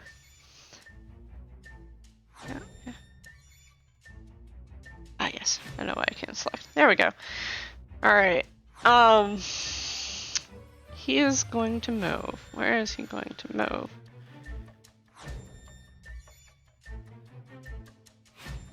Let's see. What is he going to do? What are you going to do, Lucifer?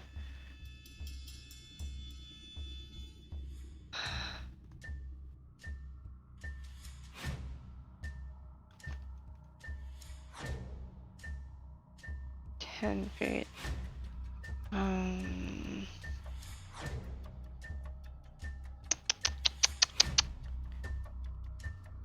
Yeah, he's going to...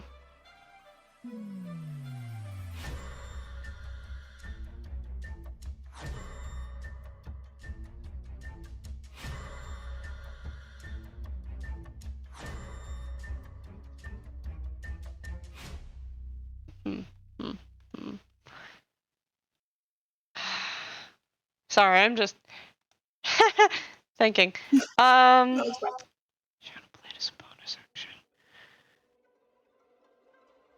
He's going to move.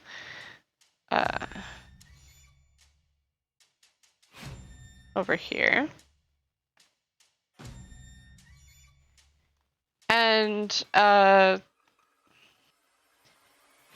you guys watch as spirits start to raise up around him, and he casts Spirit Shroud. And these spirits they look like silverfish that are circling around him, and they spread out to be about within 10 feet of him. They're constantly circling him. He's got concentration on that. That's a bonus action. Cool. He's gonna point he's gonna point at he's going to point at her, and I need her to make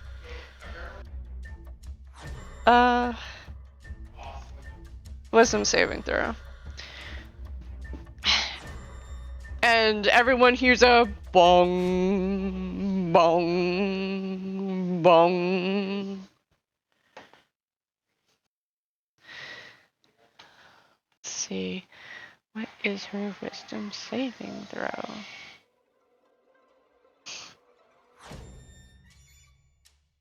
Yeah, that's a failure. Man. Take 1d8 necrotic damage. 1d12 necrotic damage.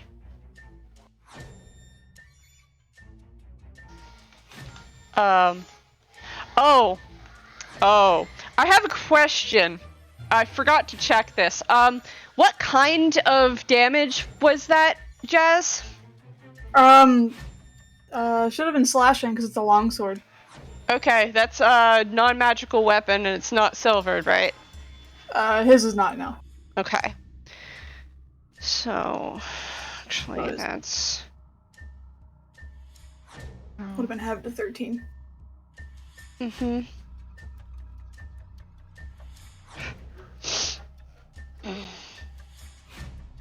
So that's actually...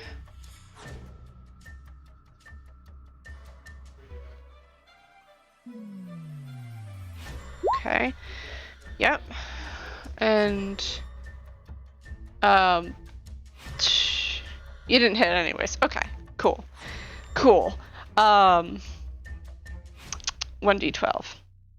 She did lose health.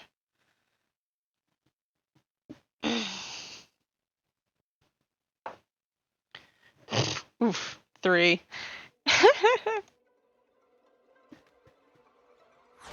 You watch as these, you listen to the sound of the bells, and you watch as she just kind of rolls her neck and looks over at Luciver. And, at the end of his turn, she looks around and she disappears using one legendary action to teleport. I have a question. Oh, she's got legendary. Oh, Whenever Sforzando hit her, did she drop the contracts? Well, let me see.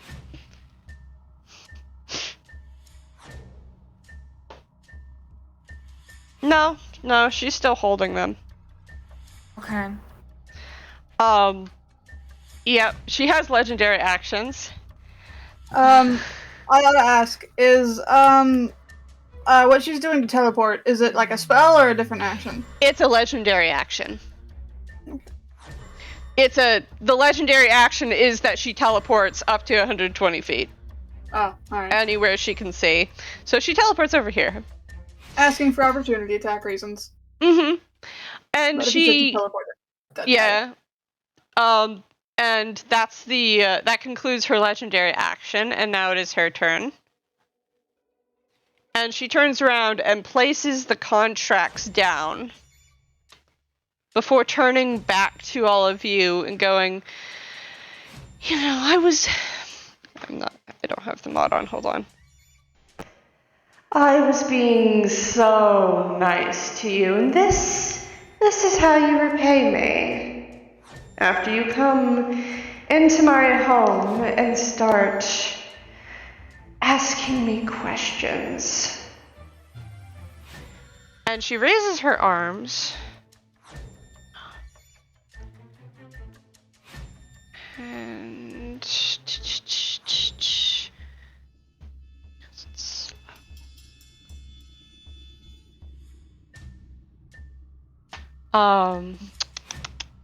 it's a 40-foot cube.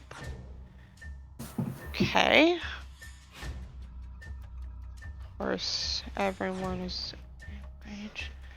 Draw shape.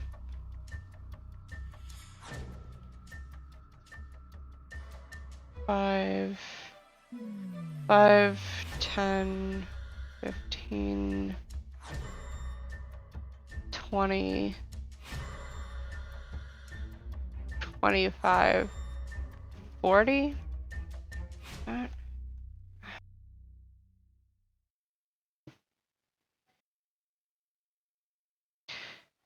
Yeah, okay. Is that 40-foot cube? I don't know. That's 30-foot cube. That's a 30-foot cube? Okay. Yeah, you need 2 more. 1, 2. There you go. Alright. I need everyone to make me a wisdom saving throw. Amazing. Excellent. Okay. As she casts a spell. Oh, wisdom.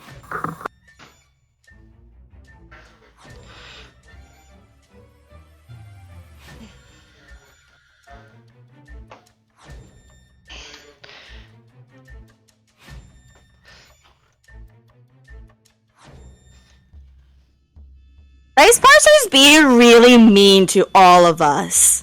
Dice Parser is banished now. I only believe in dice.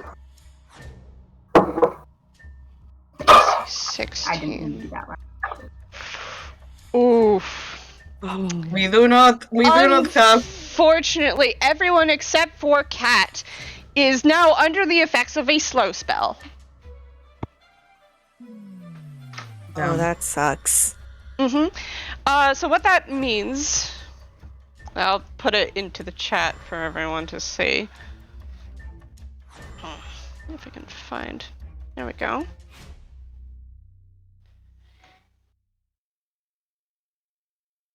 Is that effective target speed is halved. It takes a -2 penalty to AC and dexterity saving throws and can't use reactions.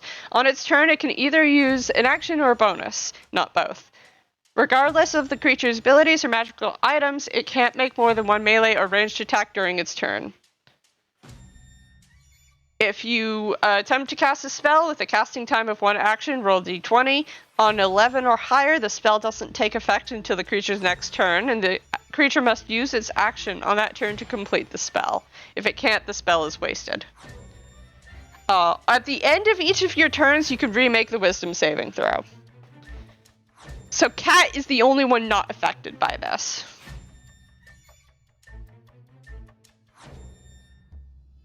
And she smiles.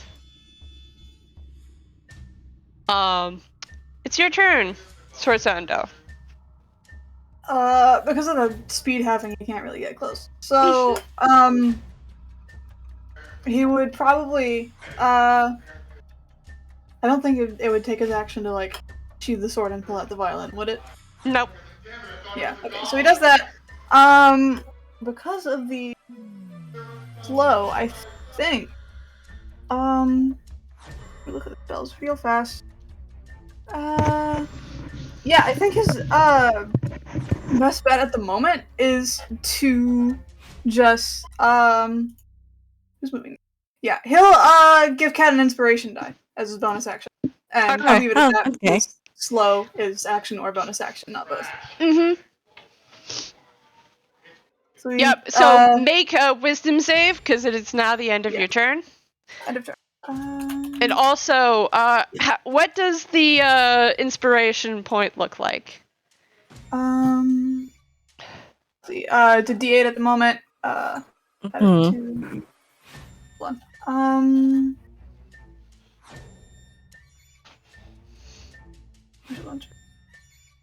You can add it to ability check, attack roll, saving throw. No, I mean, what does he do to give? Like flavor. Yes, flavor, please. Sorry. So he takes out the violin, and because he's under the slow spell, it actually he actually purposefully plays like a bit of a faster song. So under the slow spell, it ends up coming out more of a much more calming tune. The effect. I love that. That's cool. Okay, Cat, you're the only one not affected by the slow spell. It is now your turn. Oh, great. Oh, great. Oh, excellent.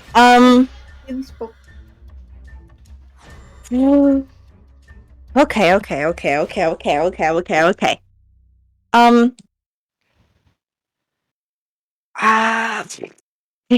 Don't mind me, sorry. My brain is all through the gutter. Yeah. Mm-hmm.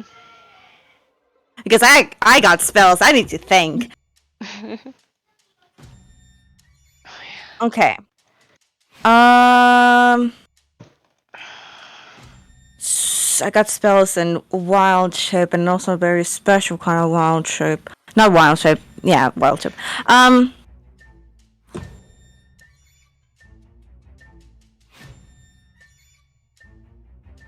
Okay.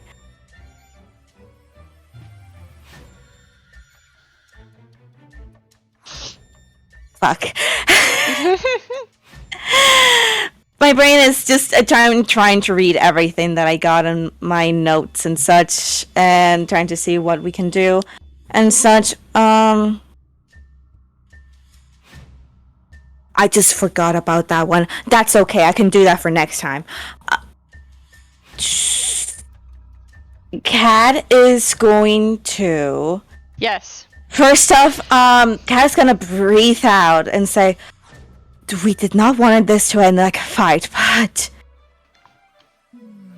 And Cat's gonna cast a guiding bolt. Okay. Which is a spell. Okay, spell attack. How far? Is it within 60 it's 120. 120 yeah, feet. Yeah, that works. Don't worry. I checked. Do I need to roll anything? No, I need to roll. Okay. That again, dice. I'm just gonna grab my dice at this point. So, Kat, you say this and you cast guiding bolt, and Lady Nestor just kind of moves out of the way of it, and it hits the wall behind her. Mm-hmm. And, if you, I'm going to roll back. If you want to use your inspiration on that, you can.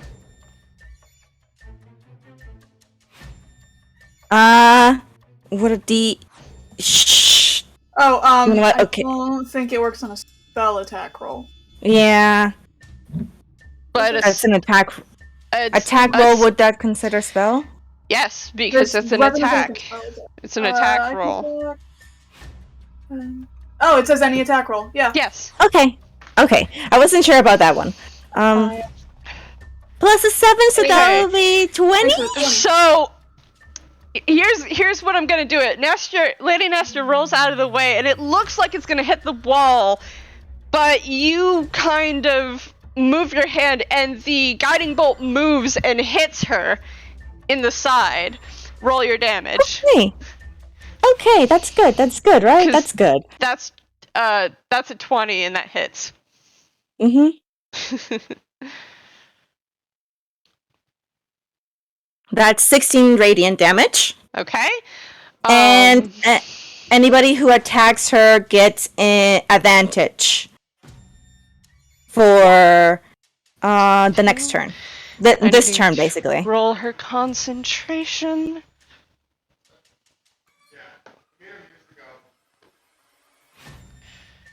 Yeah. 12 plus 3. No. So, everyone, so as this guiding bolt hits her in the side, she goes, ugh! And everyone who had been slowed, you're no longer slowed, I think. That's how it works, because this is concentration? Yes. I think so. Yes, it's concentration. That's how it works. Everyone, you're no longer slowed. Excellent. Great. Should I do this? So that was your action, right? You have a bonus action. I'm debating wild shaping into something from my subclass. Can you wild shape as a bonus action? Yeah, it's a bonus action. It says right here. Okay, good. Just double checking. Yeah, I got it in my subclass. It says right there. Mm-hmm. You know what? Since we're in this, and this is gonna be a toughie, I don't know.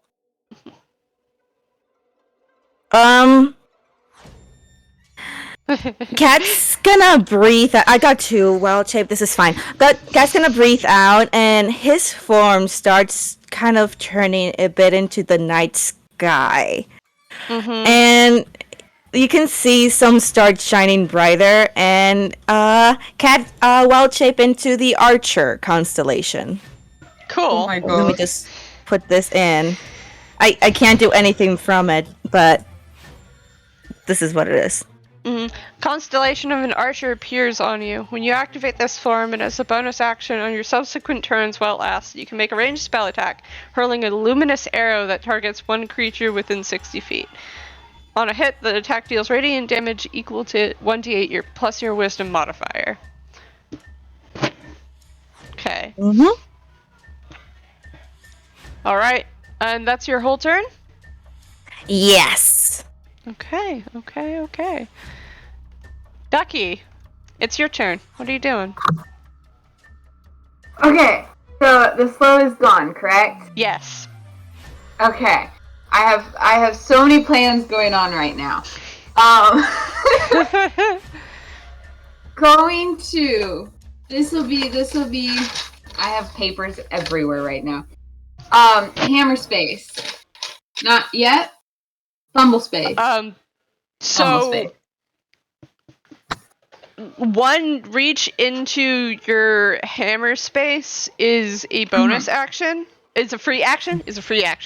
But if you fumble 3 times, it takes your bonus action. Okay. Perfect. Yes. I will not trust the dirty dice parser. It's a D10? Yep. 8. Yep, you get what you're going for. Ducky will reach into their pockets and pull out a pint jar of Corellian ale. Uh-huh. And then move up. I have the wrong thing selected. Move up. I guess I don't need one.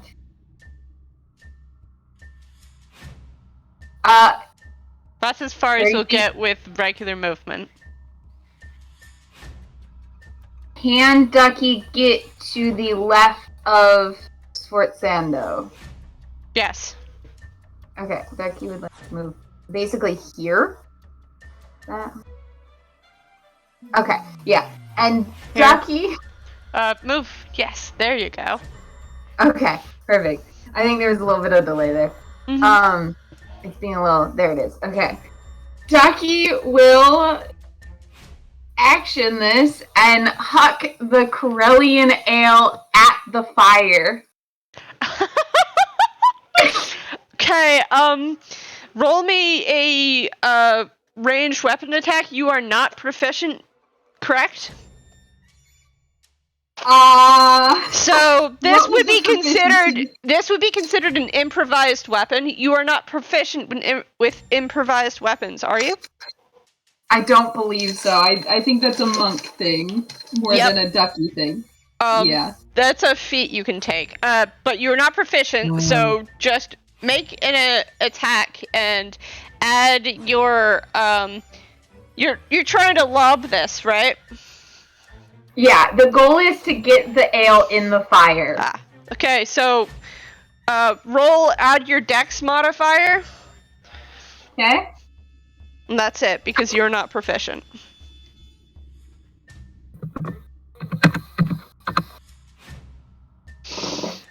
So, luckily enough, it's not a hard check. And you throw it into the fire goes whoosh! Roll me a,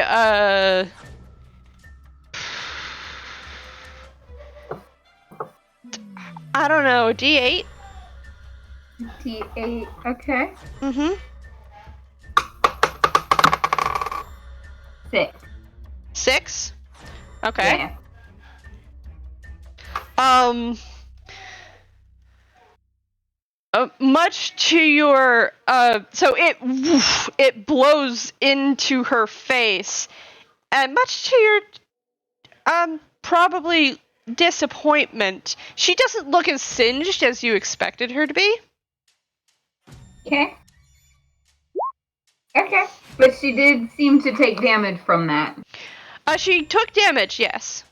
But she's not as singed as you expected. Okay. Okay.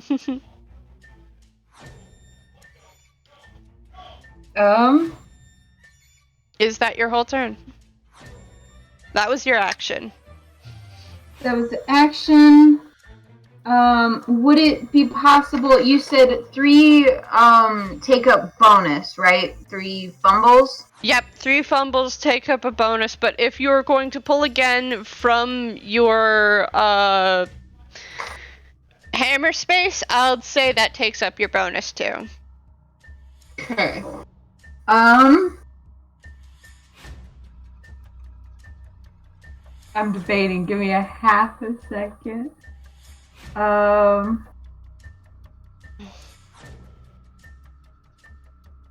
don't know if this would work. Screw it. Yeah, I'll go in the fumble again. Mm-hmm. D10. It's a 9. So Ducky will pull out a metal canister of flour. Okay. And that'll be it for Ducky. Mm-hmm. Alright. Phlox. It's your turn. Yeah. So Phlox is going to dash. Bonus action?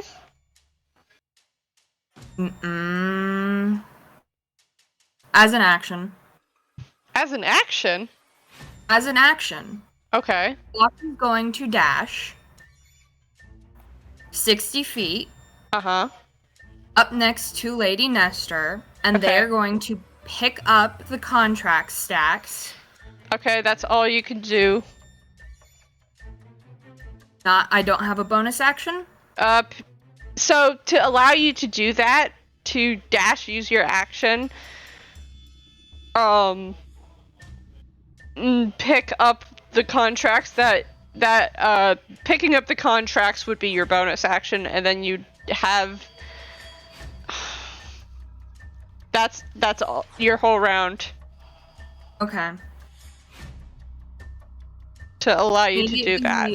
Phlox immediately puts them into their hammer space. Okay. So you're right next to her right here. Here? Yep, right there. Okay. And she looks at you, and she smiles. Alright, top of the order. So Doesn't say Carmiña. anything, by the way. Hmm? Phlox doesn't say anything, by the way. Okay. Top of the order, Carmiña, it's your turn. How can I do that thing you do to check how long it is? Because I'm tired of counting. It's snap to center. So if you go 1, 2, 3, 4, 5 If down. you choose the circle with the eraser looking thing, and you Oh. can just snap at yourself and then just point. Oh, I see. I think I'm doing it. Yeah, there you go. No. Yeah, so I'm gonna move right next behind her and just. No, wait. Dang. What? Here. What? I'm gonna move. I'm gonna move here. I'm gonna Okay. bite it. I'm gonna bite at her. And since with the same thingy. 25 with advantage. That okay? That's all. Yeah, that's. Hold on. Yeah, you could do that. It's because of the pack tactics, so Yep. I'm just biting. Does 17 hit, or I do the advantage thingy? Roll for advantage. Yep. God damn it.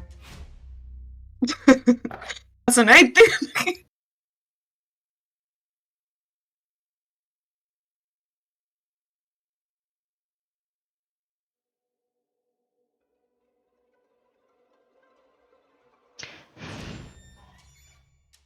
Hello?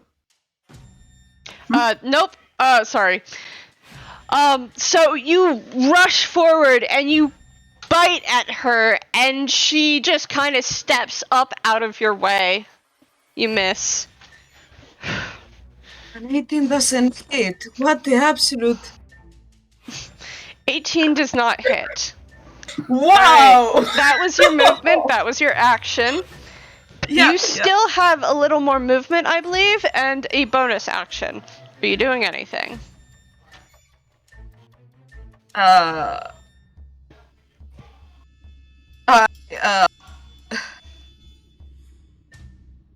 I'm a wolf?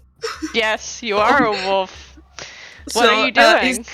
Is there any way I can step between Phlox and the beach? Because Carmiña feels very guilty about all of this. No. There isn't a way you can't actually interpose yourself between the two of them. That's perfect. Then I will leave it at that. And also, sorry, I'm starting to curse a tiny bit more. I'm sorry about that. It's okay. Bumpy. Alright, that's your turn? You're not gonna move? No, I'm gonna stay there. Okay.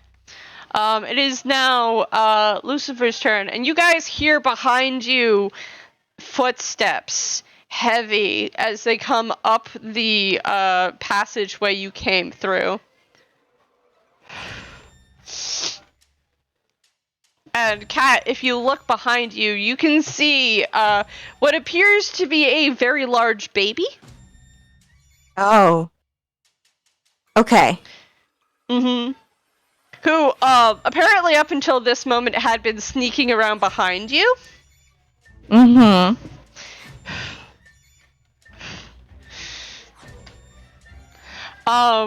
It's not its turn yet, though. It is, Lucifer's turn. And Lucifer is gonna curse under his breath. 30 feet. Okay.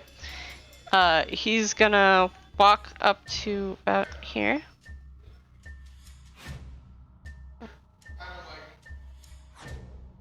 Yeah.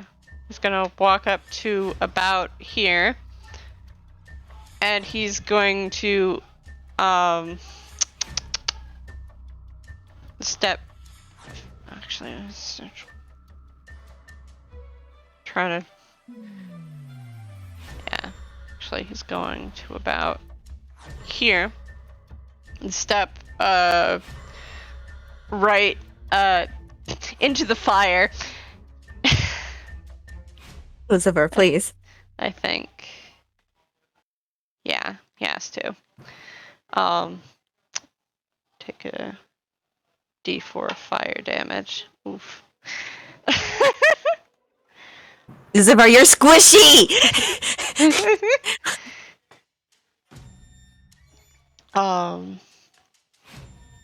He's fine.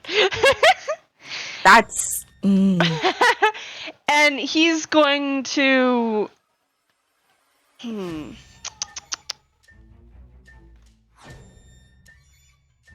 He's going to cast Magic Missile. So You didn't have to be that close up to her, Lucifer! No, he does. There's an important point, is because he's concentrating on Spirit Shroud. Ah, valid, okay. See, I don't want to be the bearer of bad news, but he took damage from the fire, right? Yeah, he did. So, would he have to roll to maintain concentration on Spirit Shroud? Yeah, and he lost it. God! Lucifer! I want to shake this fucking wizard. Yeah, because he rolled a 7. Oh my god. Great idea. Great idea, that Yeah. So great. What a great idea.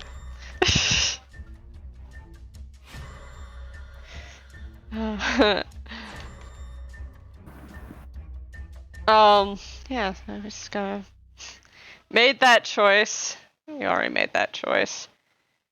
And he cast Magic Missile. That's 1d4 plus 1 force damage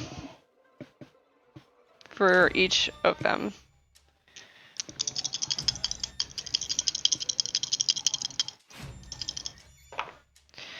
Two plus 1 plus 3. That's 2 plus 1 plus 1 plus 1 plus 3 plus 1. A total of 9 force damage. As he goes, damn it! And the silver fish that had been swimming around him fade into, like, starlight. He still sends, all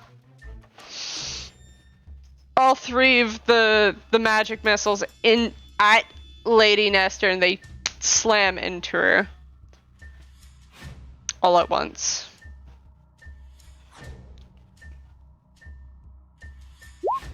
Okay. And he can't move, so that's his turn. Now it's well, at the end of his turn, she takes her legendary action and teleports. Let's see. Right here. Oh, fuck.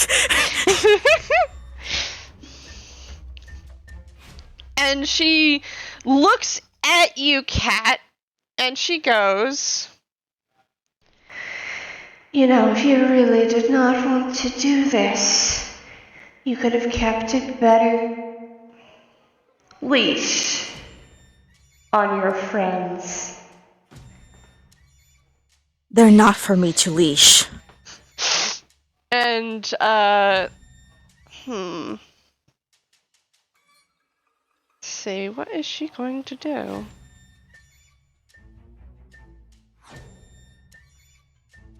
She is going to cast Hold Person. Oh, Yep. Great. On you. Great. That's Wisdom save, I believe. Okay. I'm gonna use my dice. Dice don't fuck me up. Yeah, it's a wisdom Oh my save. fucking god. I got a nat 1. Unfortunately, a nat 1 does not make it. And I know. 60 feet.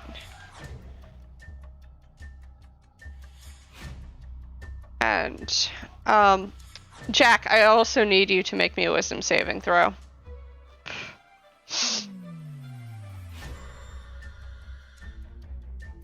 Because she upcast it. No. Yeah, she upcast it. I had to check, this other... Mm-hmm.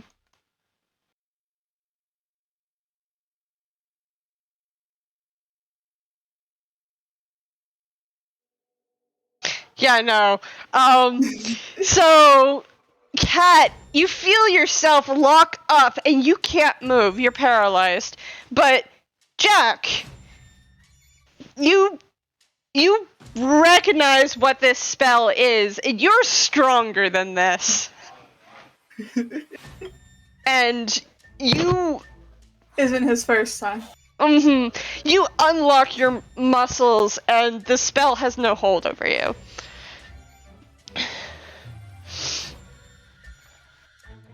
So, Cat, you've been hold personed. I'm gonna indicate that with, I guess, this. You're still in your form, but you're paralyzed. Yeah. That was an action. Upcast that she is 1, 3, gift. And she that's right, because she used the legendary action at the end of Lucifer's turn, so she can walk right up to you. And she leans down and gently places her hand on your cheek. I don't like that. Okay. And she says, You understand what I mean, don't you? This is your fault. and that concludes her turn. Jack, it's your turn. Fucking con save. Well, first he's gonna move, because of the way the spell he's works. But, he's gonna move here-ish. Okay. And... but yeah, con save for the spell he's casting. Okay.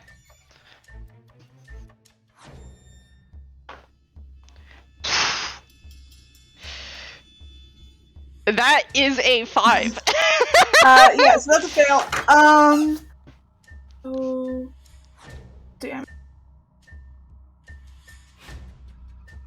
And it gets put. He's casting Pulse Wave. So that's the 19 force damage and gets shoved back 15 feet. Okay. Whew.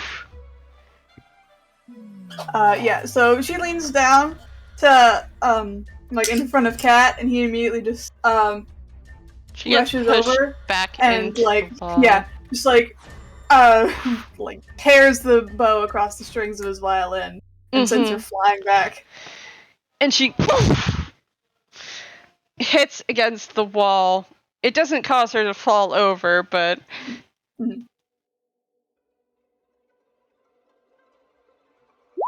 Woof. He's just glaring at her. He's not saying anything. That the end of your turn?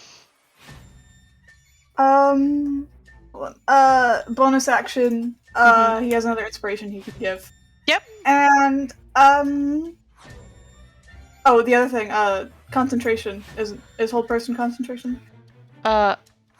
Yes, remember. hold on, let me roll concentration for that.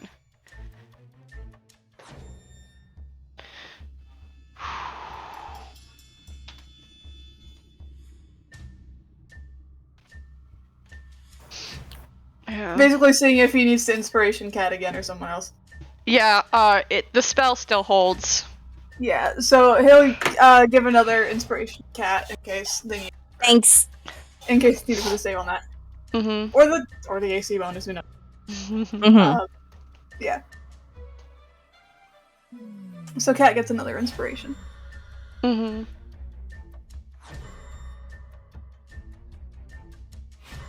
yeah, that is the rest of his turn. Action bonus action. Yep, okay. Next up, Cat, you're paralyzed. So that means you can't do anything, except roll at the end of your turn. Yep, that's what I'm gonna do. I have a dice. That's a 2. Even with the inspiration, I'm pretty sure that won't do anything because that would be a 10. So yeah, no. I'm not gonna use it yet. Okay. Yep. So you try to move and you can't. So, fun fact. That figure you saw at the end of the hallway is now coming closer. Cat kind of looks at his friend and is like, "There's the baby's coming up here." He doesn't say anything, but he's looking.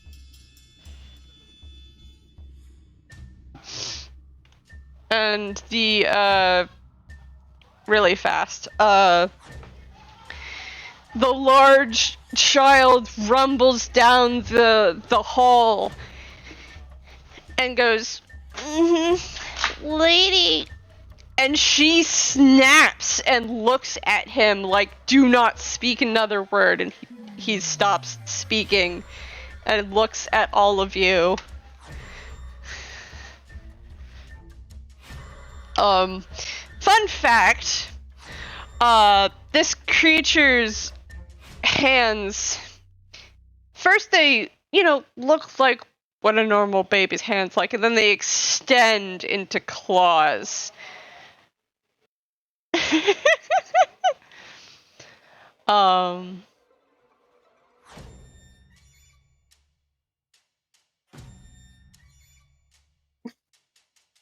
And,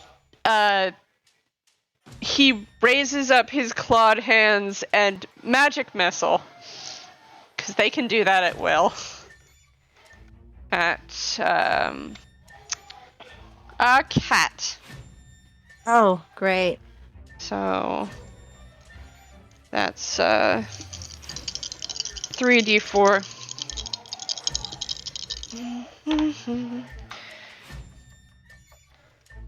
2 plus 1 plus 4 plus 1 plus 1 plus 1. Take 10 force damage.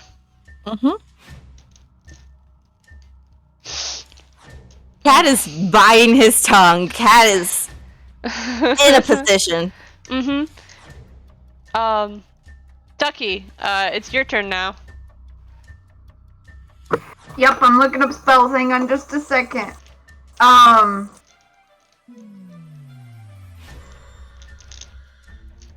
Is this constant? We're gonna go with a different plan. We're gonna go with plan R. Ducky will. How far? Hang on. I had this prepared and then things happened. I hate this.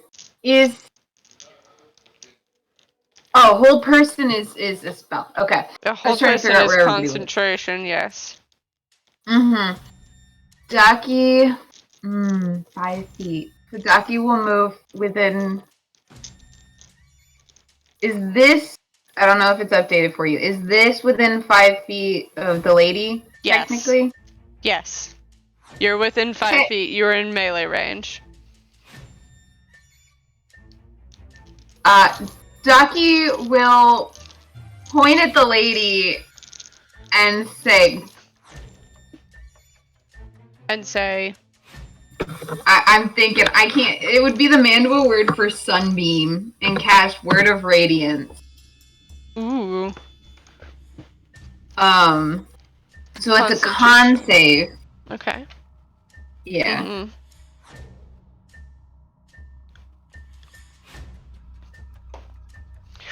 Ooh.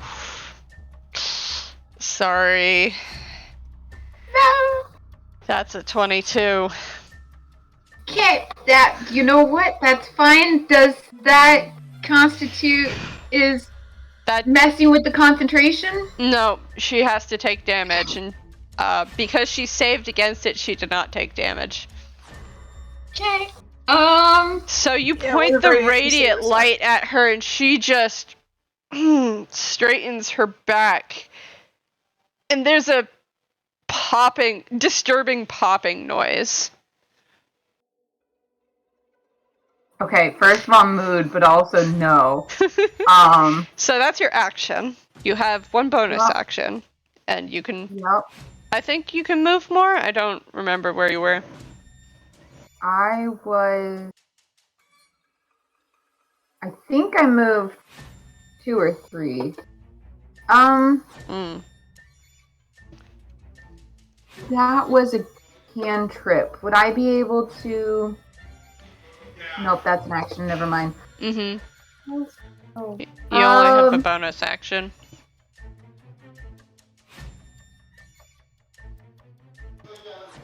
I was gonna use that for something else. If I were to drop with vigorous force the canister of flour, would that be a bonus action or an action? I'll say that's a bonus action. Okay. Like pop the lid off, chuck it down with vigorous force. Just to really irritate everyone. Yeah, sure. Okay. There's just flour everywhere now. And then... Yeah, you throw down flour and she looks at you like, what? And Ducky will, to her face, go, fuck you, and back up 5 feet. So you backed up out of her range, and she's gonna make an attack against you with those nasty looking claws. Perfect. I'm so glad that I can piss somebody off for the hell of it. Rage quit the bake show. It's a +7 to hit. Oof. Sorry, 23 hit? I'm gonna go with yeah. A little bit. 2d8. Oh. So she reaches forward and slashes you with her claws as you step back. And she's got a really long reach. So that's 2 plus 5 plus 4. That's an 11.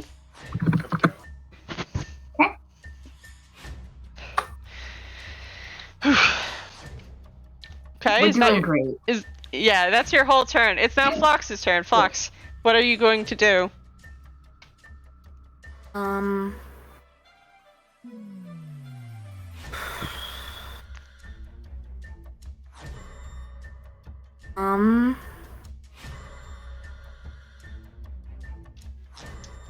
Well,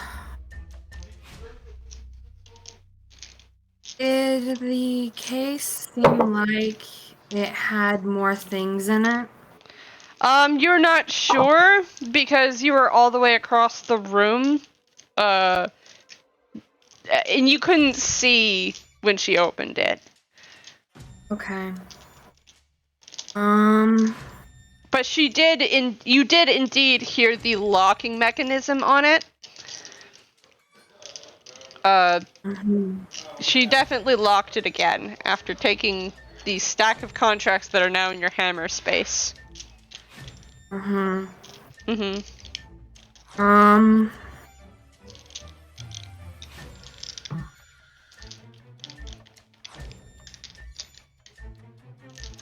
Phlox is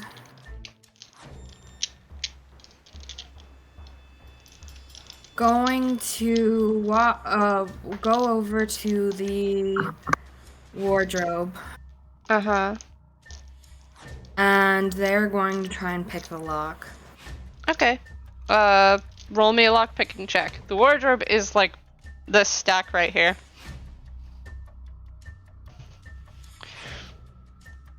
Alright, you pick this lock and it goes You can open it and look inside. Starts rifling through. So you open the door and there are coats there, yes, but beyond the coats, as you push back, it's not a closet beyond the coats. There's a small hallway and it leads out into this expanse of a view that you've never seen before. Uh-huh. That's what you find there. Okay. Can Phlox do anything else? No, that took up your action. You still have your bonus. Okay. I'll say rifling through was a free action. That's fine. That's fine.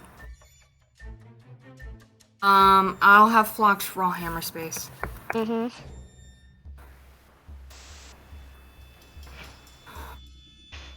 Yeah, that's a Let's fumble. get ready to fumble. What's the 3 on your fumble sheet? Knife. So you pull out a knife. 1 sec.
How's everybody tonight?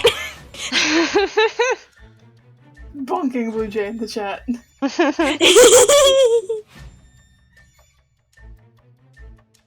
Amazing. Oh boy. Oh boy. Oh boy. I mean, if you need someone to just hit Alloc hard enough. We're out of combat, at least.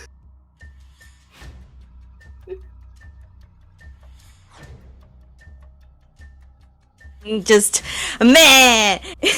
I'm just man, you know? This did not go in the way that I expected it or hoped for it to go, but this is oh boy. Oh boy. Well, we'll figure it out.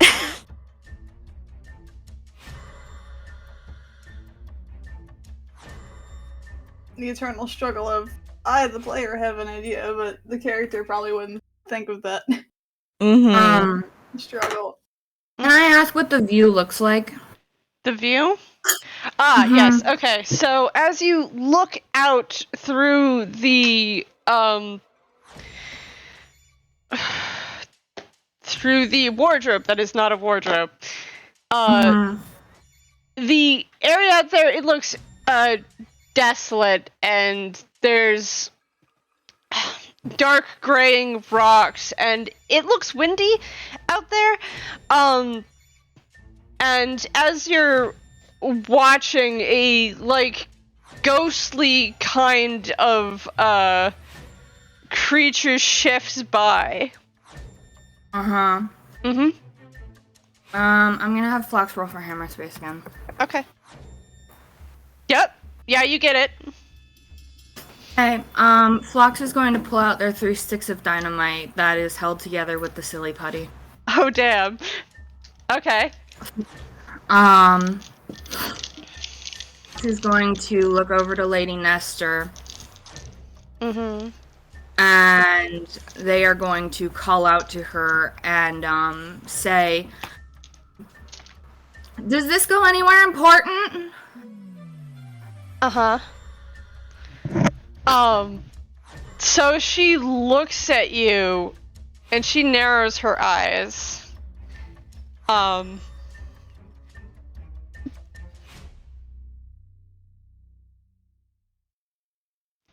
Is it? Yes, it does. You like it there?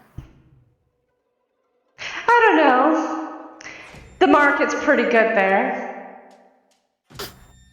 How do you feel about 3 sticks of dynamite and some silly putty, going into there?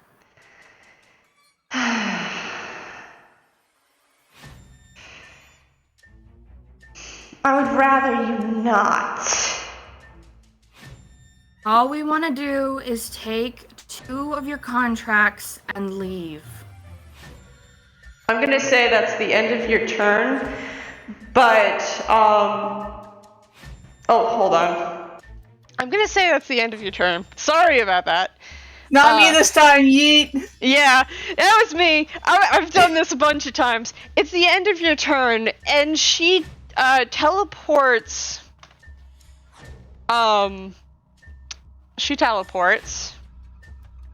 right over here,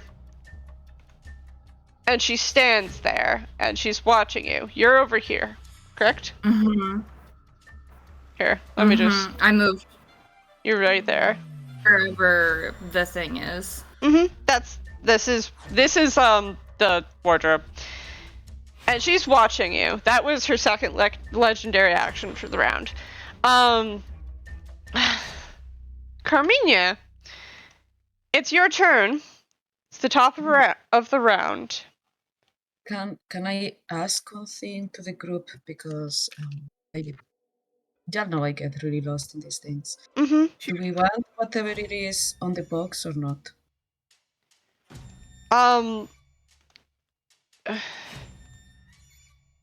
Just asking to everybody else.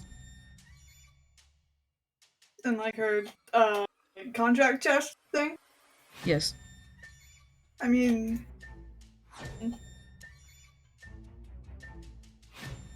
it's hard to tell, you know? Though, depending on how this, combat goes, and by the fact that Hart said you could, like, try to pick it, I'm assuming it can be, like, normally, non-magically either be picked or broken if needed. No, yeah, I was just thinking, like, I have 2 inspiration points, and if hearts allow it, to use fucking bite. Yeah, you can go over and you can use one of your inspiration points to break the lock. Yeah. With your bite. No, but I'm asking. Yeah, sorry. Sorry, I interrupted you. Phlox is over here. And you at least with Toonish knowledge, you know the damage that is held in Phlox's hand. Aye. And it was 60-10 or something. Mm-hmm. And you know how much damage that will do. And right now, Lady Nestor has moved beside Luciver.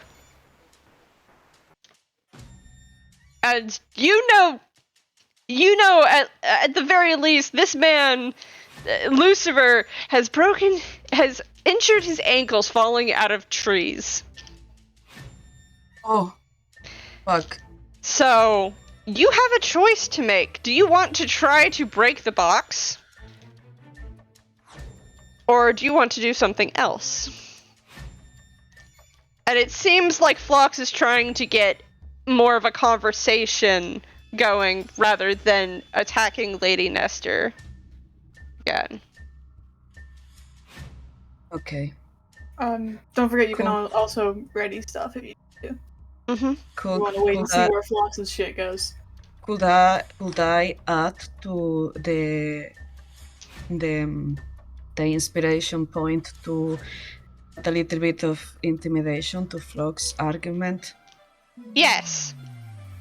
So you are you going to go by Phlox, or are you going to stay where you are? I'm actually like, if for flavor, if it doesn't affect the result, I would actually like to get near Lucifer's. Okay. Just because. You can easily walk over to where Lucifer is. Do you want to be up in Nestor's face, or just move because you have 50 feet of movement. Yep. And you let out the angriest growl you have ever made. And Lady Nestor looks down at you, not like an ant, like she was earlier, but she looks down at you as something to be considered. I do not know if that's good or bad. As something, less like, an ant under her boot, and more like, oh, I have to pay attention to this creature in front of me. Because this creature is actually a threat. Okay. Is that your whole turn? Yes. At the end of your turn, because this is top of the order and she gets all of her legendary actions back, she teleports over here. It's now Lucifer's turn. Lucifer is gonna diddly day get out of the fire. 10, 15, 20. And just kind of pat himself off.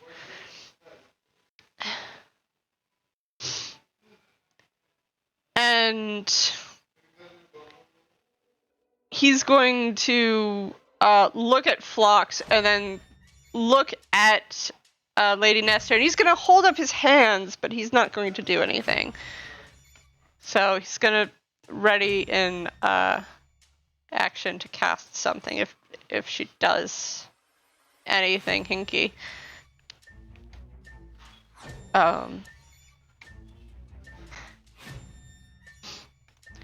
And that's the end of his turn. Lady Nestor looks at you, Phlox, and then looks over at Bo and Cat.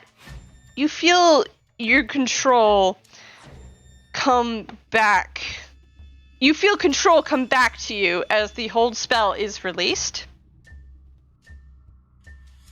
Cat's gonna just take a breath down and kind of stumble a bit, but keep his ground up, just the feeling of just getting released. And she looks at the baby behind you and she says, Leave. We have some things to I have some things to discuss with my guests. It was rude of you to interrupt.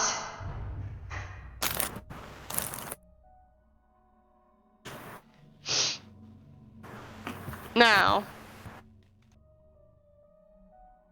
she's clearly no longer attacking. And with this said to the creature behind you, the baby looks like he's going to turn and leave, like she said to.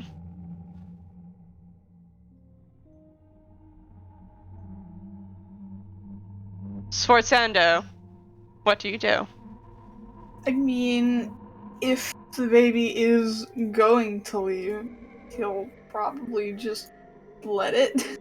At least at this moment, because there's a bit more of a pressing matter of Phlox threatening to blow up a thing, and Lady Nestor, who they've been fighting. The baby looks like it's going to leave. He'll wait and see. Otherwise, honestly, what is there?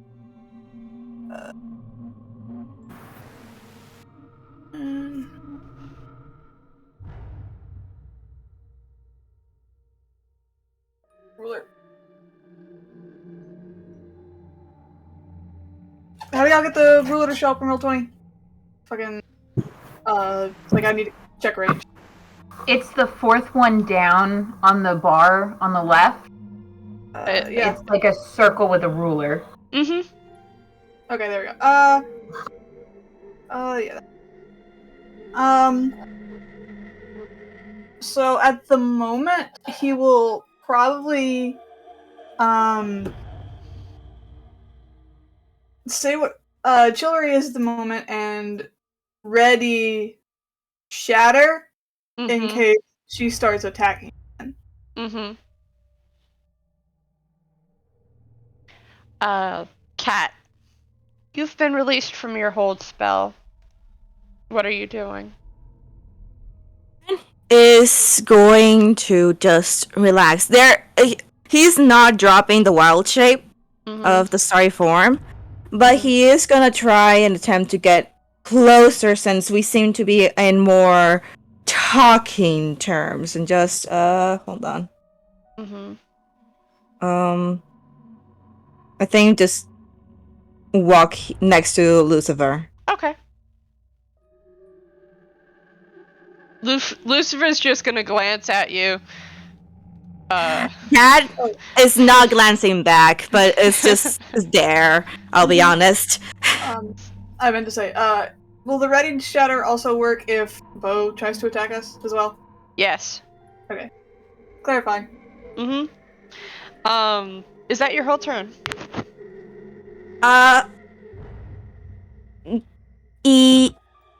Yes, Cat's gonna actually Cat's gonna ready another guiding bolt if she decides to attack for now. And like it's until like she's like they start speaking.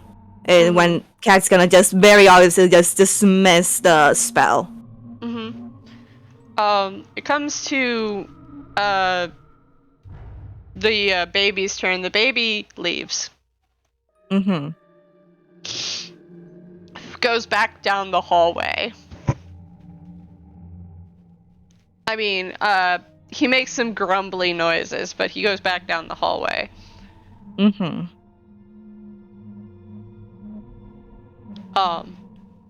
Ducky, what are you doing? I am anxiously squeaking a duck toy.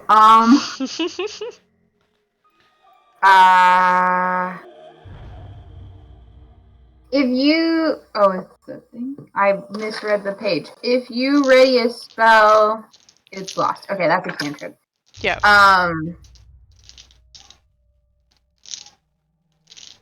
Oh, I don't remember.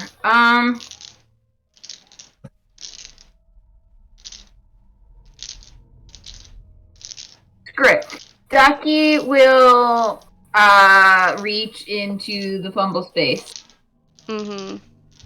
And we're gonna attempt dice parser on this one. Okay. Ducky will dig into their pockets again. Lots of stuff in there. And pull out 7 small fireworks. And just hold on to them. Okay. Ready them. If the lady goes to attack anyone in particular, Ducky would... How far is Ducky? Ducky will hold on. Okay. To be hucked into the... So that's your whole turn? Hang on. This is like your... Because I just want to see everyone's ending initiative, really. Ducky, I was just gonna say Ducky would walk up next to Cat. Okay. I'm in the wrong tool. I was trying to move and it wouldn't. Probably here. Okay. And then, yeah. Hold on to the fireworks. Not to do it. So, Phlox, it is your action now.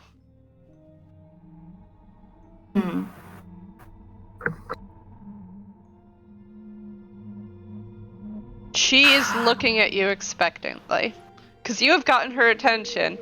She is also clearly eyeing Carmiña out of the corner of her eyes, like, you know, like when you're keeping an eye on something dangerous, you don't want to let it out of your sight.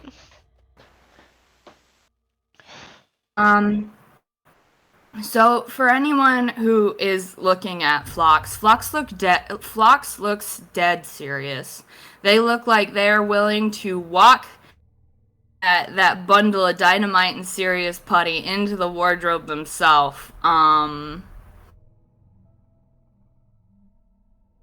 Phlox is holding it and just staring Lady Nestor down, and they're like, listen, we didn't want to start a fight. Yes, a fight got started, but whatever, right?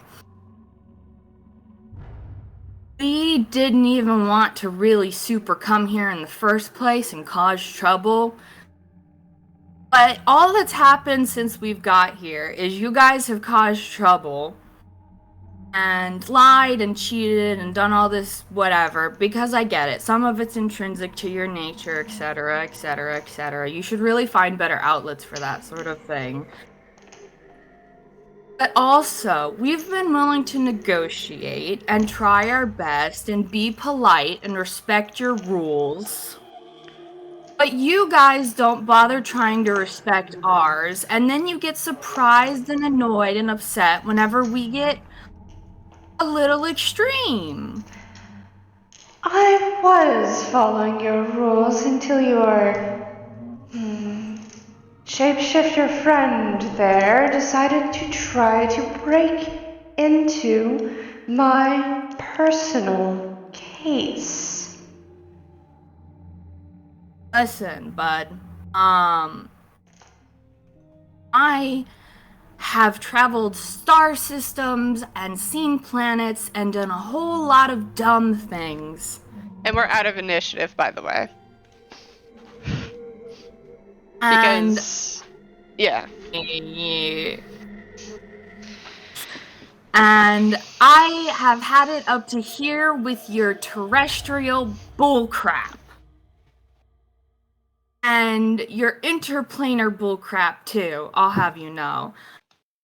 Because, look, I don't even have to guess that if we had tried to trade with you fairly for the contracts, you would have tried to pull some bullshit where we have to sell our soul or try and stay or at some stupidly high price. No. I don't play like that. I am an honorable merchant. Good. Then we can negotiate, because I really don't want to blow anything up right this second, and I do want to go deal with the thing that's attacking the bathhouse. Okay? Because I am feeling for the Fae that are having to deal with that. All we want to do is make sure people get fair treatment while they're working here, and if fair treatment and fair contracts aren't being had, I'm a little pissed about that, I'm gonna be honest. Because that's stupid, because that just makes unhappy workers, and then everything suffers if the people holding this whole thing together and work the groundwork are treated like crap. So yeah, that's kind of a thing I have beef with, and I know it's not related, but listen, I've had a very, very long week. She's just kind of watching you, with her glasses kind of like at the end of her nose, and she very carefully sits down on top of the case that Carmiña had been trying to break into. Oh, she gets a splinter on her ass. No, because she's wearing a dress. Well, a splinter on the dress! and she says, Well, if you had been answering my question as to what these are worth to you, as these are not business contracts I deal in. How about this? How about this?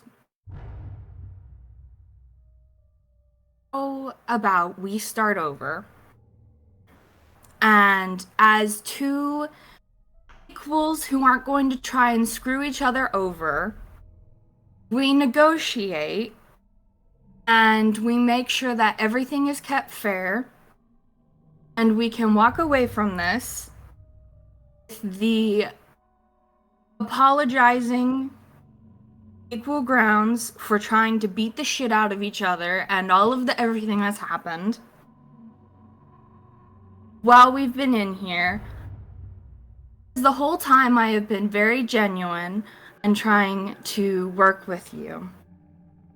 And I would like to continue working with you fairly and make sure that you have the very best day you can after this point.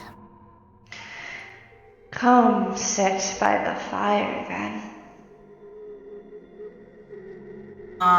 Phlox And she is going, gestures to it. yeah, Phlox is going to very slowly put away the dynamite and serious putty and walk over and sit down next to the fire. And as you walk over and sit down next to the fire, does anyone else want to do one last thing before we wrap up this session? Because we've gone for 3 hours, 3.5. Cat is just gonna very obviously dismiss their hold action and just gonna walk up over here. I'm gonna keep it real with you, Chief. If no one tells him, like specifically tells him to, he is going to continue keeping Shatter ready. Okay. Is Shatter a, You do know that if you continuously ready Shatter, you will lose the spell each time you do not cast it. For a round, I think that's how it works. Is it a round? It doesn't look like it. So. Oh, yeah, you have until the start of your next turn. Alright. Yeah. Then that's my bad then. So yeah. Then it does end. Never mind, I misread how that worked. Yeah. You can still, like, have your stuff out and be ready to cast it. But holding a spell means you lose the spell if you don't cast it at the start of your next turn. I was marking off the spell slot either way. But no, I don't think he'll have anything else. But he's definitely he's not joining everyone by the fire. At best, he's standing next to the wall. Luciver backs up and to the side and stands right there. And Actually, I'm gonna keep Sforzando where he is, because then he can watch the tunnel and see if the baby comes back. And Lucifer is going to pointedly watch Lady Nestor, but not come sit by the fire. Ducky. Ducky will move over behind Phlox, about here-ish, like behind the bench behind Phlox, but not sit down. They're still holding the fireworks. As a promise that if anything hinky happens or anything they're not a fan of, they will in fact huck these into the fire at Ducky's own discretion. It is not necessarily a held action as so much of a promise. If you irritate Ducky, Ducky will retaliate. So. Yep. But yeah, behind Phlox to back them up. Carmiña, what are you doing? One last thing. Is Cat sitting down? Is this a good surface to sit on? A heart? Yeah, this, you can sit there. Yeah. Okay, yeah. Cat's just gonna sit there. Carmiña is still a wolf. She sits on the ground and puts her head on Cat's lap if Cat allows that. Oh, Cat is just kind of very pointedly just start petting, and you can notice it's very anxious petting, but Cat's trying not to make it obvious. Alright. Lady Nestor looks around at the rest of your party and then to you. And she lays her hands flat on her legs, palms up. And she says, Return the contracts to me and we can get started. And that is where we'll end it for today. Thank you everyone for joining us for this session of Lucifer's Travels 2. Thank you. Thank you. Bye. Bye. Bye. Bye.